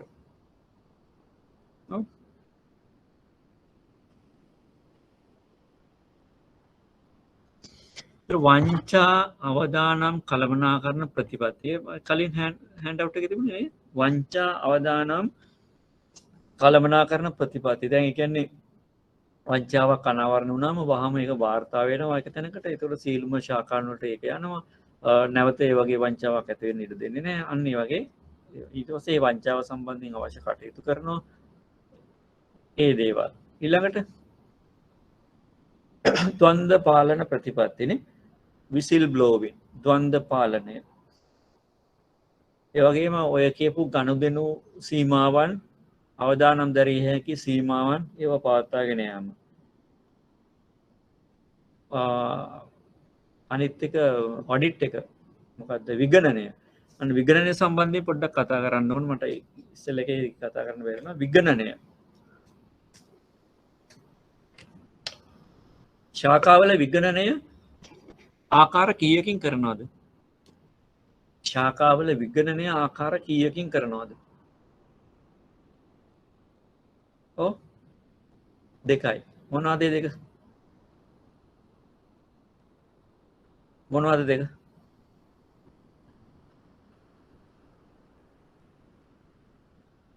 ඉන්ටර්නල් එක්ස්ටර්නල් හරි ඉන්ටර්නල් ඒවා කොහොමද කරන්නේ ඉන්ටර්නල් ඒවා කොහොමද කරන්නේ බැංකුවක විගණනය ආකාර 3කින් කරනවා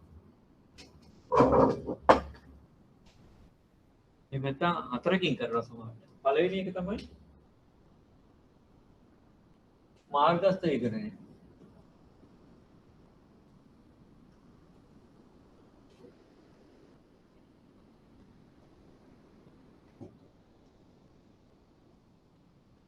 online audit නේ දෙක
මෙන්න මේ ආකාර 4ෙන් කරනවා ශාඛාවක විගණනය මේ ආකාර 4 දෙයක් කරන්නේ පළවෙනි එක තමයි ඔන්ලයින් ඔඩිට් එක ඔන්ලයින් ඔඩිට් එක මොනවද කරන්නේ මොකද්ද ඔන්ලයින් ඔඩිට් එක කියන්නේ what is online audit මොකද්ද ඔන්ලයින් ඔඩිට් එක කියන්නේ බ්‍රාන්චස් වල කරලා නේද ඔන්ලයින් ඔඩිට් කියලා එක මොකද්ද ඔන්ලයින් ඔඩිට් කියන්නේ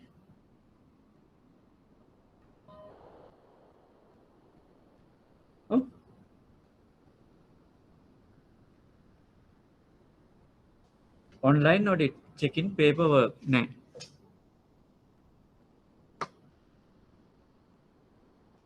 online audit කියන්නේ දැන් ඔයගොල්ලෝ දන්නවා මේ පද්ධති ගත වෙලා තියෙනවා සීලම ගිණුම් නේ ඒතර වෙනදා දැන් අපි යම් මුදල් බැර කිරීමක් කරොත් එහෙම ගිණුමකට ඒ ගිණුම සම්බන්ධ නිසා සමස්ත බැංකු ජාලයටම ඒතර ඒ ගිණුමට අදාළ පුද්ගලයාට වහාම මුදල් ආපහු ගන්න පුළුවන් හරි ඔන්ලයින් ක්‍රඩිට් වෙනවා රියල් ටයිම් ක්‍රඩිට් වෙනවා දැන් අපි හිතමු කස්ටම ලියලා තියෙන එක ගිණුමංකය අවසානයේදී තියෙන්නේ 3 ඉලක්කම මේක ටෙලර්ට පෙන්නේ 8 ඉලක්කම වගේ.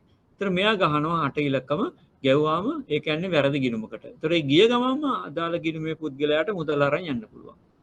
ඒක වළක්ව ගන්න ගනුදෙනුකරු අකුරෙන් සඳහන් කරන තොරතුරුත් ටෙල වැලිඩේට් කරලා තියෙන තොරතුරුත් පරීක්ෂා කිරීම නිවැරදිද කියලා පරීක්ෂා කිරීම තමයි ඔන්ලයින් ඔඩිට් එකේදී කරන්නේ.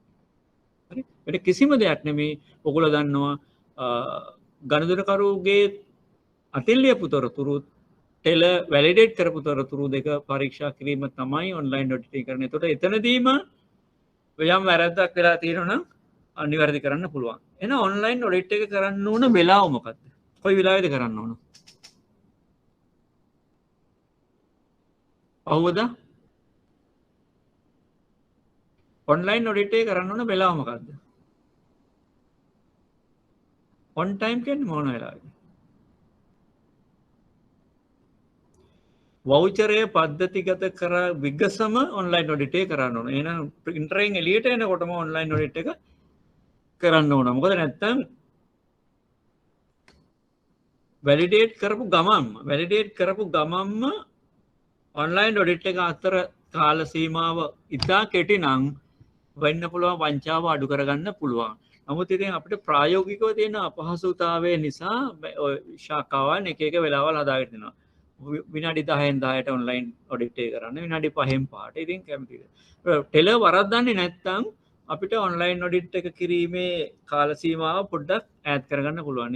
නිතර වරද්දන ටෙල කෙනෙක් නම් අනිවාර්යයෙන්ම කරන්න සිද්ධ වෙනවා. මොකද නැත්නම් වෙන්නේ වැරදි ගිණුමකට ගිහිල්ලා වැරදි ගිණුම්කරුවෙක් මේ මුදල් ගත්තොත් එහෙම ක්‍රෙඩිට් එකකදී නම් ඒක මේ බැංකු කරුට අවදානමට ලක්කනවා. අනිත් පැත්තෙන් ගනුදෙනු කරු තුල තියෙන විශ්වාසය බිඳ වැටෙනවා. ඒ නිසා අනිවාර්යයෙන්ම ඔන්ලයින් ඔඩිට් එක කරන්න ඕන වවුචරය වැලිඩේට් කළ විගසම. right. ඊළඟට මොකද්ද මේ දෛනික විගණනය කියන්නේ? what is in-house audit එකට අපි සාමාන්‍යයෙන් කියන්නේ. දෛනික විගණනය කියන්නේ මොකද්ද? දිනය අවසානයේදී පද්ධතිගත කරපු වවුචර නිවැරදි ගිණුම්වලට ගිහිල්ලාද කියලා බලන එක තමයි in-house audit එකකින් කරන්නේ. right. එතකොට අනිවාර්යයෙන්ම බැච් එකක් බැලන්ස් වෙන්න ඕන. ඒතර හරබැර බැලන්ස් වෙනවා. අන්න ඇක්ටිවිටි කැපීම තමයි ඒ කියන්නේ. ඒ කියන්නේ නිවැරදි ගිණුම්වලට මේ වවුචර් ගිහිල්ලාද කියලා මේ ප්‍රවේශන ඇත්තම කියනවා මේ ට්‍රාන්සැක්ෂන්ස් නිවැරදි ගිණුම්වලට ගිහිල්ලාද කියන එක බලන එක තමයි in-house audit එක නැත්නම් branch audit එකේදී කරන්නේ. ඒක කරන්න ඕන ඇත්තටම එදාම කරන්න පුළුවන් නම් හොඳයි. ගොඩක් වෙලාවට පහුවදා උදේට in-house audit එක කරන්න ඕන. නැත්නම් branch audit එක කරන්න ඕන. එතනදී කරන්න එකම දේ තමයි එදා දවස තුල තියෙන ගනුදෙනුකරුවන්ගේ ගිණුම් වලට ගියව හැරෙන්න. හරි. පොදු ලෙජරයට ගිය වවුචර් හරි පොදු ලෙජරයට ගිය වවුචර් ගනුදෙනුකරුවන්ගේ ගිණුම් වලට යන එක වෙනම එකක්. ඒක ඇක්ටිවිටි කැපීම. in-house audit එකේදී ගොඩක් වෙලාවට අන්න අර කියපු වැරදි ගිණුම් වලට ගිණුම්ගත වෙලා තියෙනවද කියන එක බලන එක තමයි කරන්නේ. එතකොට ඒකට ඔඩිට් ඔෆිසර් කියලා කෙනෙක් ඉන්නවා. ඔඩිට් ඔෆිසර් කරන්නේ ඒ දේ. අනිත් එක ඉන්ටර්නල් ඔඩිට් ශාඛා විගණනය. ඒක ඇවිල්ලා ප්‍රධාන කාර්යාලයේ අභ්‍යන්තර විගණන දෙපාර්තමේන්තුව විසින් වසරකට වතාවක් ඒ කාල සීමාව තුළ ශාඛාවේ සියලුම ක්‍රියාකාරකම් අදාළ චක්‍රලේඛන උපදෙස් අනුව වෙනවද නැද්ද කියන එක පරීක්ෂා කිරීම. ශාඛාවක සියලුම ක්‍රියාකාරකම් අදාළ චක්‍රලේඛන උපදෙස් අනුව වෙනවද නැද්ද කියලා පරීක්ෂා කිරීම තමයි ඉන්ටර්නල් ඔඩිට් එක කරන්නේ. ඒතර එක්ස්ටර්නල් ඔඩිට් එක කරන්නේ සමස්ත බැංකුවේ සියලු ක්‍රියාකාරකම් අදාළ ප්‍රමිතීන්ට අනුව වෙනවද කියන එක බලන එක. ඒතකොට එතෙන්දී වත්කම් වගකීම් නරක ණය ඒ සියලු දේවල් බලනවා. සහ ඒගොල්ලෝ ඊළඟට ඒ සම්බන්ධයෙන් ඔපිනියන් එකක් දෙනවා සමාජයට. හරි. එක්ස්ටර්නල් ඔඩිට් ඔපිනියන් එකක් දෙනවා සමාජයට. ඒතර එක්ස්ටර්නල් ඔඩිට් එකේ රිපෝට් එක තමයි ගනුදෙනුකරුවන්ට බැංකුවේ තැන්පත් කරුවන්ට බලංගු වෙන්නේ ප්‍රයෝජනවත් වෙන්නේ බැංකුවේ තත්ත්වය පිළිබඳ අවබෝධයක් ලබා ගන්න. ඒතකොට අනිවාර්යයෙන්ම එක්ස්ටර්නල් ඔඩිට් එකක් සිද්ධ වෙන්න ඕන. ඒ එක්ස්ටර්නල් ඔඩිට් එකේ ඔපිනියන් එකක් තියෙන්න ඕන. ඒක පුවත්පත්වල පළ වෙන්න ඕන. ඒ අනුව ඔපිනියන් එක කියන්නේ ඇත්තටම එතනදී ගිණුම් වාර්තා තමයි ඔපිනියන් එක මැනේජ්මන්ට් එකට සහ ආදාළ නිලධාරීන් තියෙනවා. ඒ ඔපිනියන් එක තුල තියෙනවා බැංකුවේ තත්ත්වය සම්බන්ධයෙන් වාර්තාවක්. හරි. ස්ටෑන්ඩඩ් ප්‍රැක්ටිසස් තියෙනවානේ ගිණුම් කරන ප්‍රතිපත්ති. ඒතර ඒ අනුව සිද්ධ වෙනවද කියන එක තමයි බලන්නේ. ඔය ආකාරයට ඔඩිට් කරනවා. ඒතර ඒ ඔඩිට් කිරීම තුළිනුත් අර කියන වංචාවල් වළකිනවා.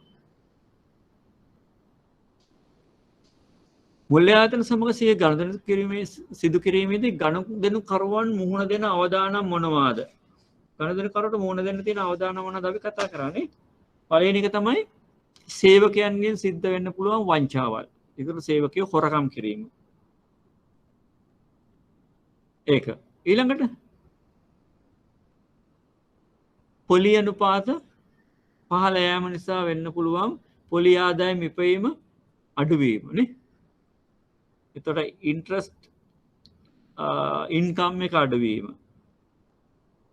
අනිත් පැත්තෙන් බැංකුවේ නරක ණය වැඩි වුණොත් එහෙම තමන්ගේ ඉන්වෙස්ට්මන්ට් එකත් නැතිවීම. ඒකත් අවදානමක්.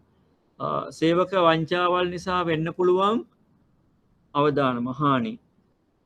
ඒ වගේම දත්ත වැරදි විදියට පරිගණකගත කිරීම නිසා වෙන්න පුළුවන් හානි. ඒ කියන්නේ අභ්‍යන්තර සේවකයන් වැරදි විදියට දත්ත පරිගණකගත කිරීම නිසා වෙන්න පුළුවන් හානි.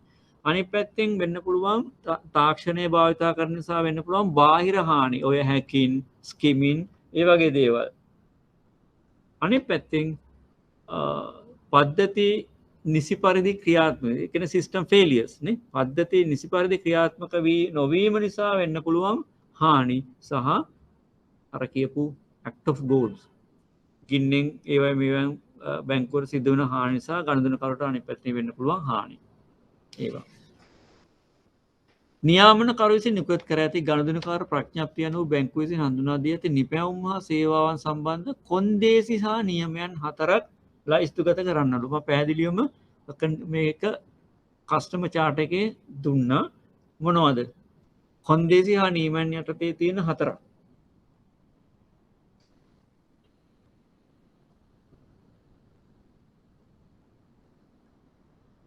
ගනුදෙනුකරුට තමාගේ තැන්පතුව හෝ ආයෝජනය සම්බන්ධයෙන් සියලුම තොරතුරු ලබා ගැනීමට ඇති අයිතිය. ඊළඟට ගනුදෙනුකරුට බැංකුවේ ඇඩ්වර්ටයිස්මන්ට් එකක්. ඒ කියන්නේ දැන්වීමක් මොනවා හරි සේවාවක් සම්බන්ධ අය කරන සේවාවන් සම්බන්ධ අය කරන ගාස්තු දැන ගැනීමට ඇති අයිතිය. පළවෙනි එක තමයි එතකොට තමන්ගේ තැන්පතු ආයෝජනය සම්බන්ධයෙන් සියලු තොරතුරු දැන ගැනීමට ඇති අයිතිය. ආය කරන ගාස්තු දැන ගැනීමට අයිතිය. ඊළඟට තැන්පතුවක් වේලාසනින් වහනව නම් අය කරන ක්‍රමවේදය මේ මොනවාද මේ පැනල්ටිස් නේ. තැන්පතුවක් හෝ ණය මුදලක් වේලාසනින් ගෙවනවා නම් පැනල්ටි කොහොමද අය කරන්න කියන එක. ඒ වගේම දීපල පවරා ගත්තාම මේවා කොහොමද කටයුතු කරන්න කියන එක. බලන්න මේ කෝඩ් ඔෆ් කන්ඩක්ට් එකේ එහෙම නැත්නම් ගනුදෙනුකාර ප්‍රඥප්තියේ මේ දේවල් සඳහන් කරලා තියෙනවා. මෙන්න මේක අපි කතා කරේ නේ ණය තොරතුරු කාර්යාංශයේ භූමිකාව. ඒතොර මම එක ඔය චුටි මාතෘකා මේ වගේ ප්‍රශ්නත් එක්ක එනකොට කතා කරන්න තියන්නේ.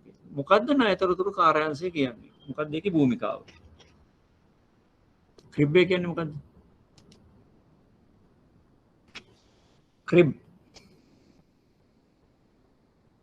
ඔව් ශ්‍රී ලංකාව තුළ මුල්‍ය පද්ධති ණය ලබාගත් පුද්ගලයන්ගේ විස්තර අඩංගු එහෙම තමයි විස්තර රැස් කරන ආයතනය තමයි ණය තොරතුරු කාර්යාංශය. හරිද? මේකේ තියෙන වාසිය මොකද්ද? ගනුදෙනුකරුට තියෙන වාසිය මොකද්ද? බැංකු වලට තියෙන වාසිය මොකද්ද? එතකොට බැංකු පද්ධතියට මේ ණය ලබා ගන්නා ගනුදෙනුකරුවන් පිළිබඳව ඔවුන්ගේ අතීත චර්යාවන් ණය ගෙවීමේ පුරුදු ඒවා සම්බන්ධයෙන් අවබෝධයක් ලබාගෙන ඔහු පිළිබඳ යම්කිසි ස්ථාවර භාවයක් එහෙම නැත්නම් ඔහු පිළිබඳ විශ්වාසවන්ත භාවයක් ගොඩනගන්න අවශ්‍ය පරිසරය සකස් කරනවා. ඒ වගේම බැංකුවට අවශ්‍ය අවස්ථාවලදී අදාළ තොරතුරු වාර්තා ලබා දීම සිද්ධ කරනවා.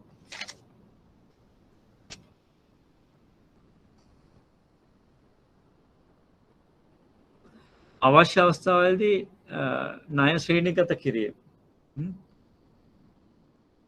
සිද්ධ කරන එක බියුරෝ එකෙන් කරනවා. සමස්තයක් විදිහට ගත්තාම ණය හා සම්බන්ධව සිදු කරන කාර්යන්වලදී යහපත් පරිසරයක් ගොඩනැගීමෙන් බැංකුවලට සහ ගනුදෙනුකරුවන්ට යහපත් තමන්ගේ මුල්‍ය කටයුතු පවත්වාගෙන යන්න අවශ්‍ය පහසුකම් සපයනවා.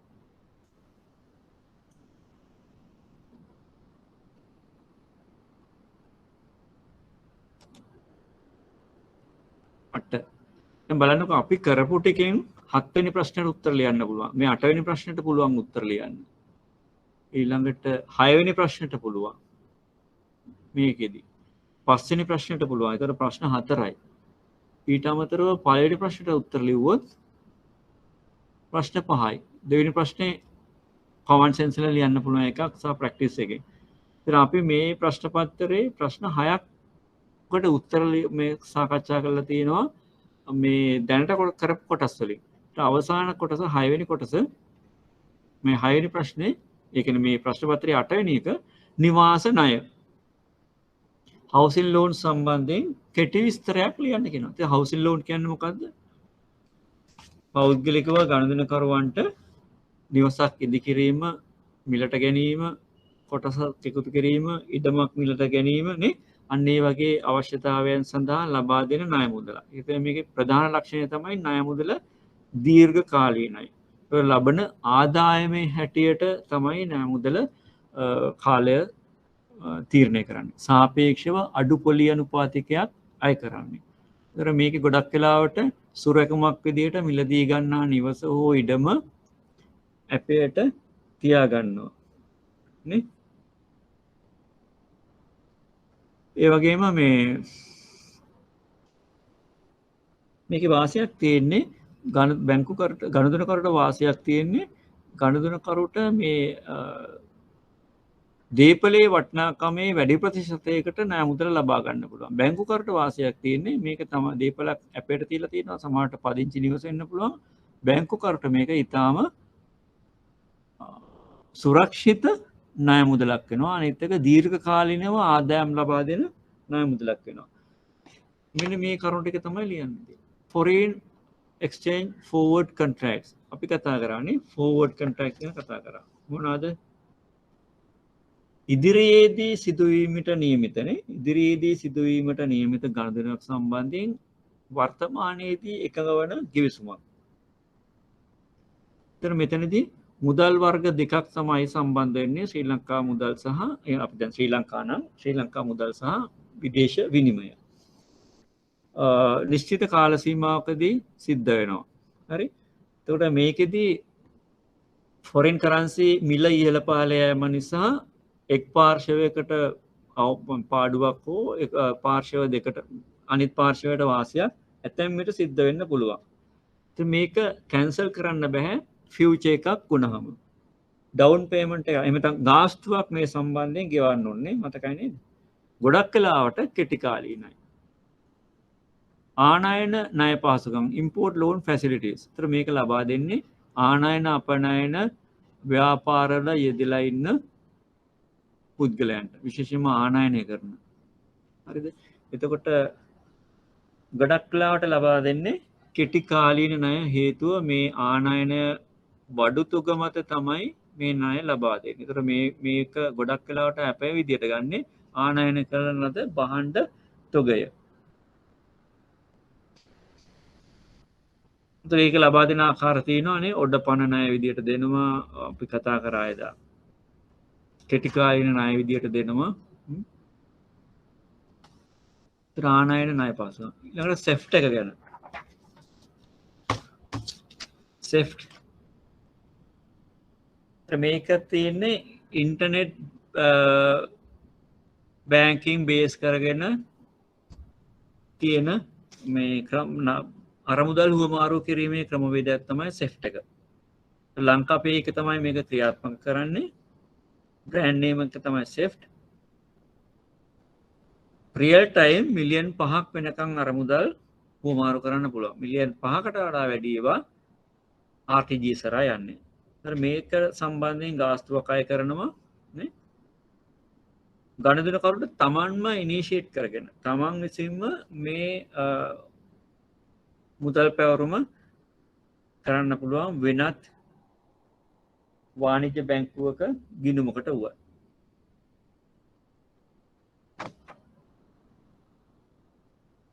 හරි.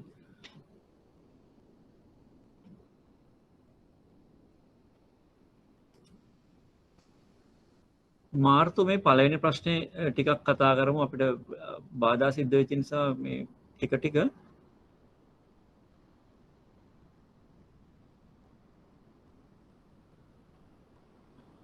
පළවෙනි ප්‍රශ්නේ මේ කොටස් පහ විතරවත් සාකච්ඡා කරමු. ප්‍රාග්ධන අරමුදල් රැස් කිරීම උපකාරය. දැන් මේ බලන්න ප්‍රාග්ධන කියලා කියන්නේ හරි. ප්‍රාග්ධන කියලා කියන්නේ. එතකොට කැපිටල් එකක් වෙන්න ඕන. අවශ්‍ය කරන පාර්ශ්වයන්ට ප්‍රාග්ධන අරමුදල් පැවරීම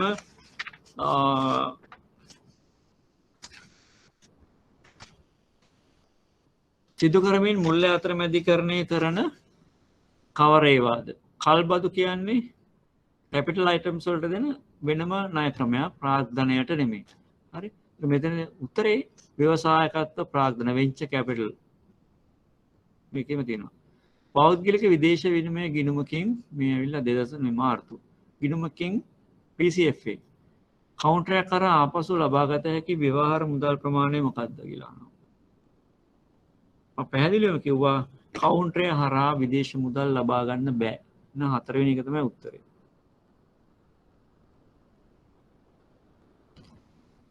තුන්වෙනි ප්‍රශ්නේ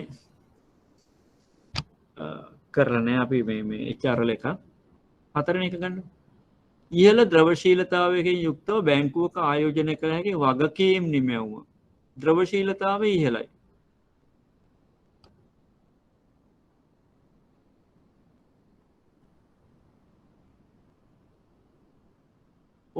මොකක්ද ද්‍රවශීලතාවය ඉහළ කියන්නේ? Tamanට කැමති වෙලාවක ඉක්මනින් මුදල් ලබා ගන්න පුළුවන්කම තියෙන්න ඕන. මේ ගිණුම් වර්ග හතරෙන් ඉක්මනින් මුදල් ලබා ගන්න පුළුවන් ගිණුම් මොනවද? ඉතුරුම් ගිණුම ගත්තොත් එහෙම ඉතුරුම් ගිණුමේ Tamanට කැමති වෙලාවක මුදල් ගන්න පුළුවන්. නිවේදනීය තැන්පතු කියන්නේ දින 7ක් අඩුම ගානේ කෝල් ඩිපොසිට් එකක් කියන්නේ දින 7ක්. සද්දින නිවේදන කියලා සාමාන්‍ය කියන්නේ. එතකොට දින 7කට පස්සේ තමයි ගන්න වෙන්නේ. භාණ්ඩාකාර බිල් පත්‍රයෙන් අපිට කල්පිරණකම් ගන්න බෑ. ඉතින් අපිට සෙකන්ඩරි මාකට් එකේ විකුණන්න පුළුවන්.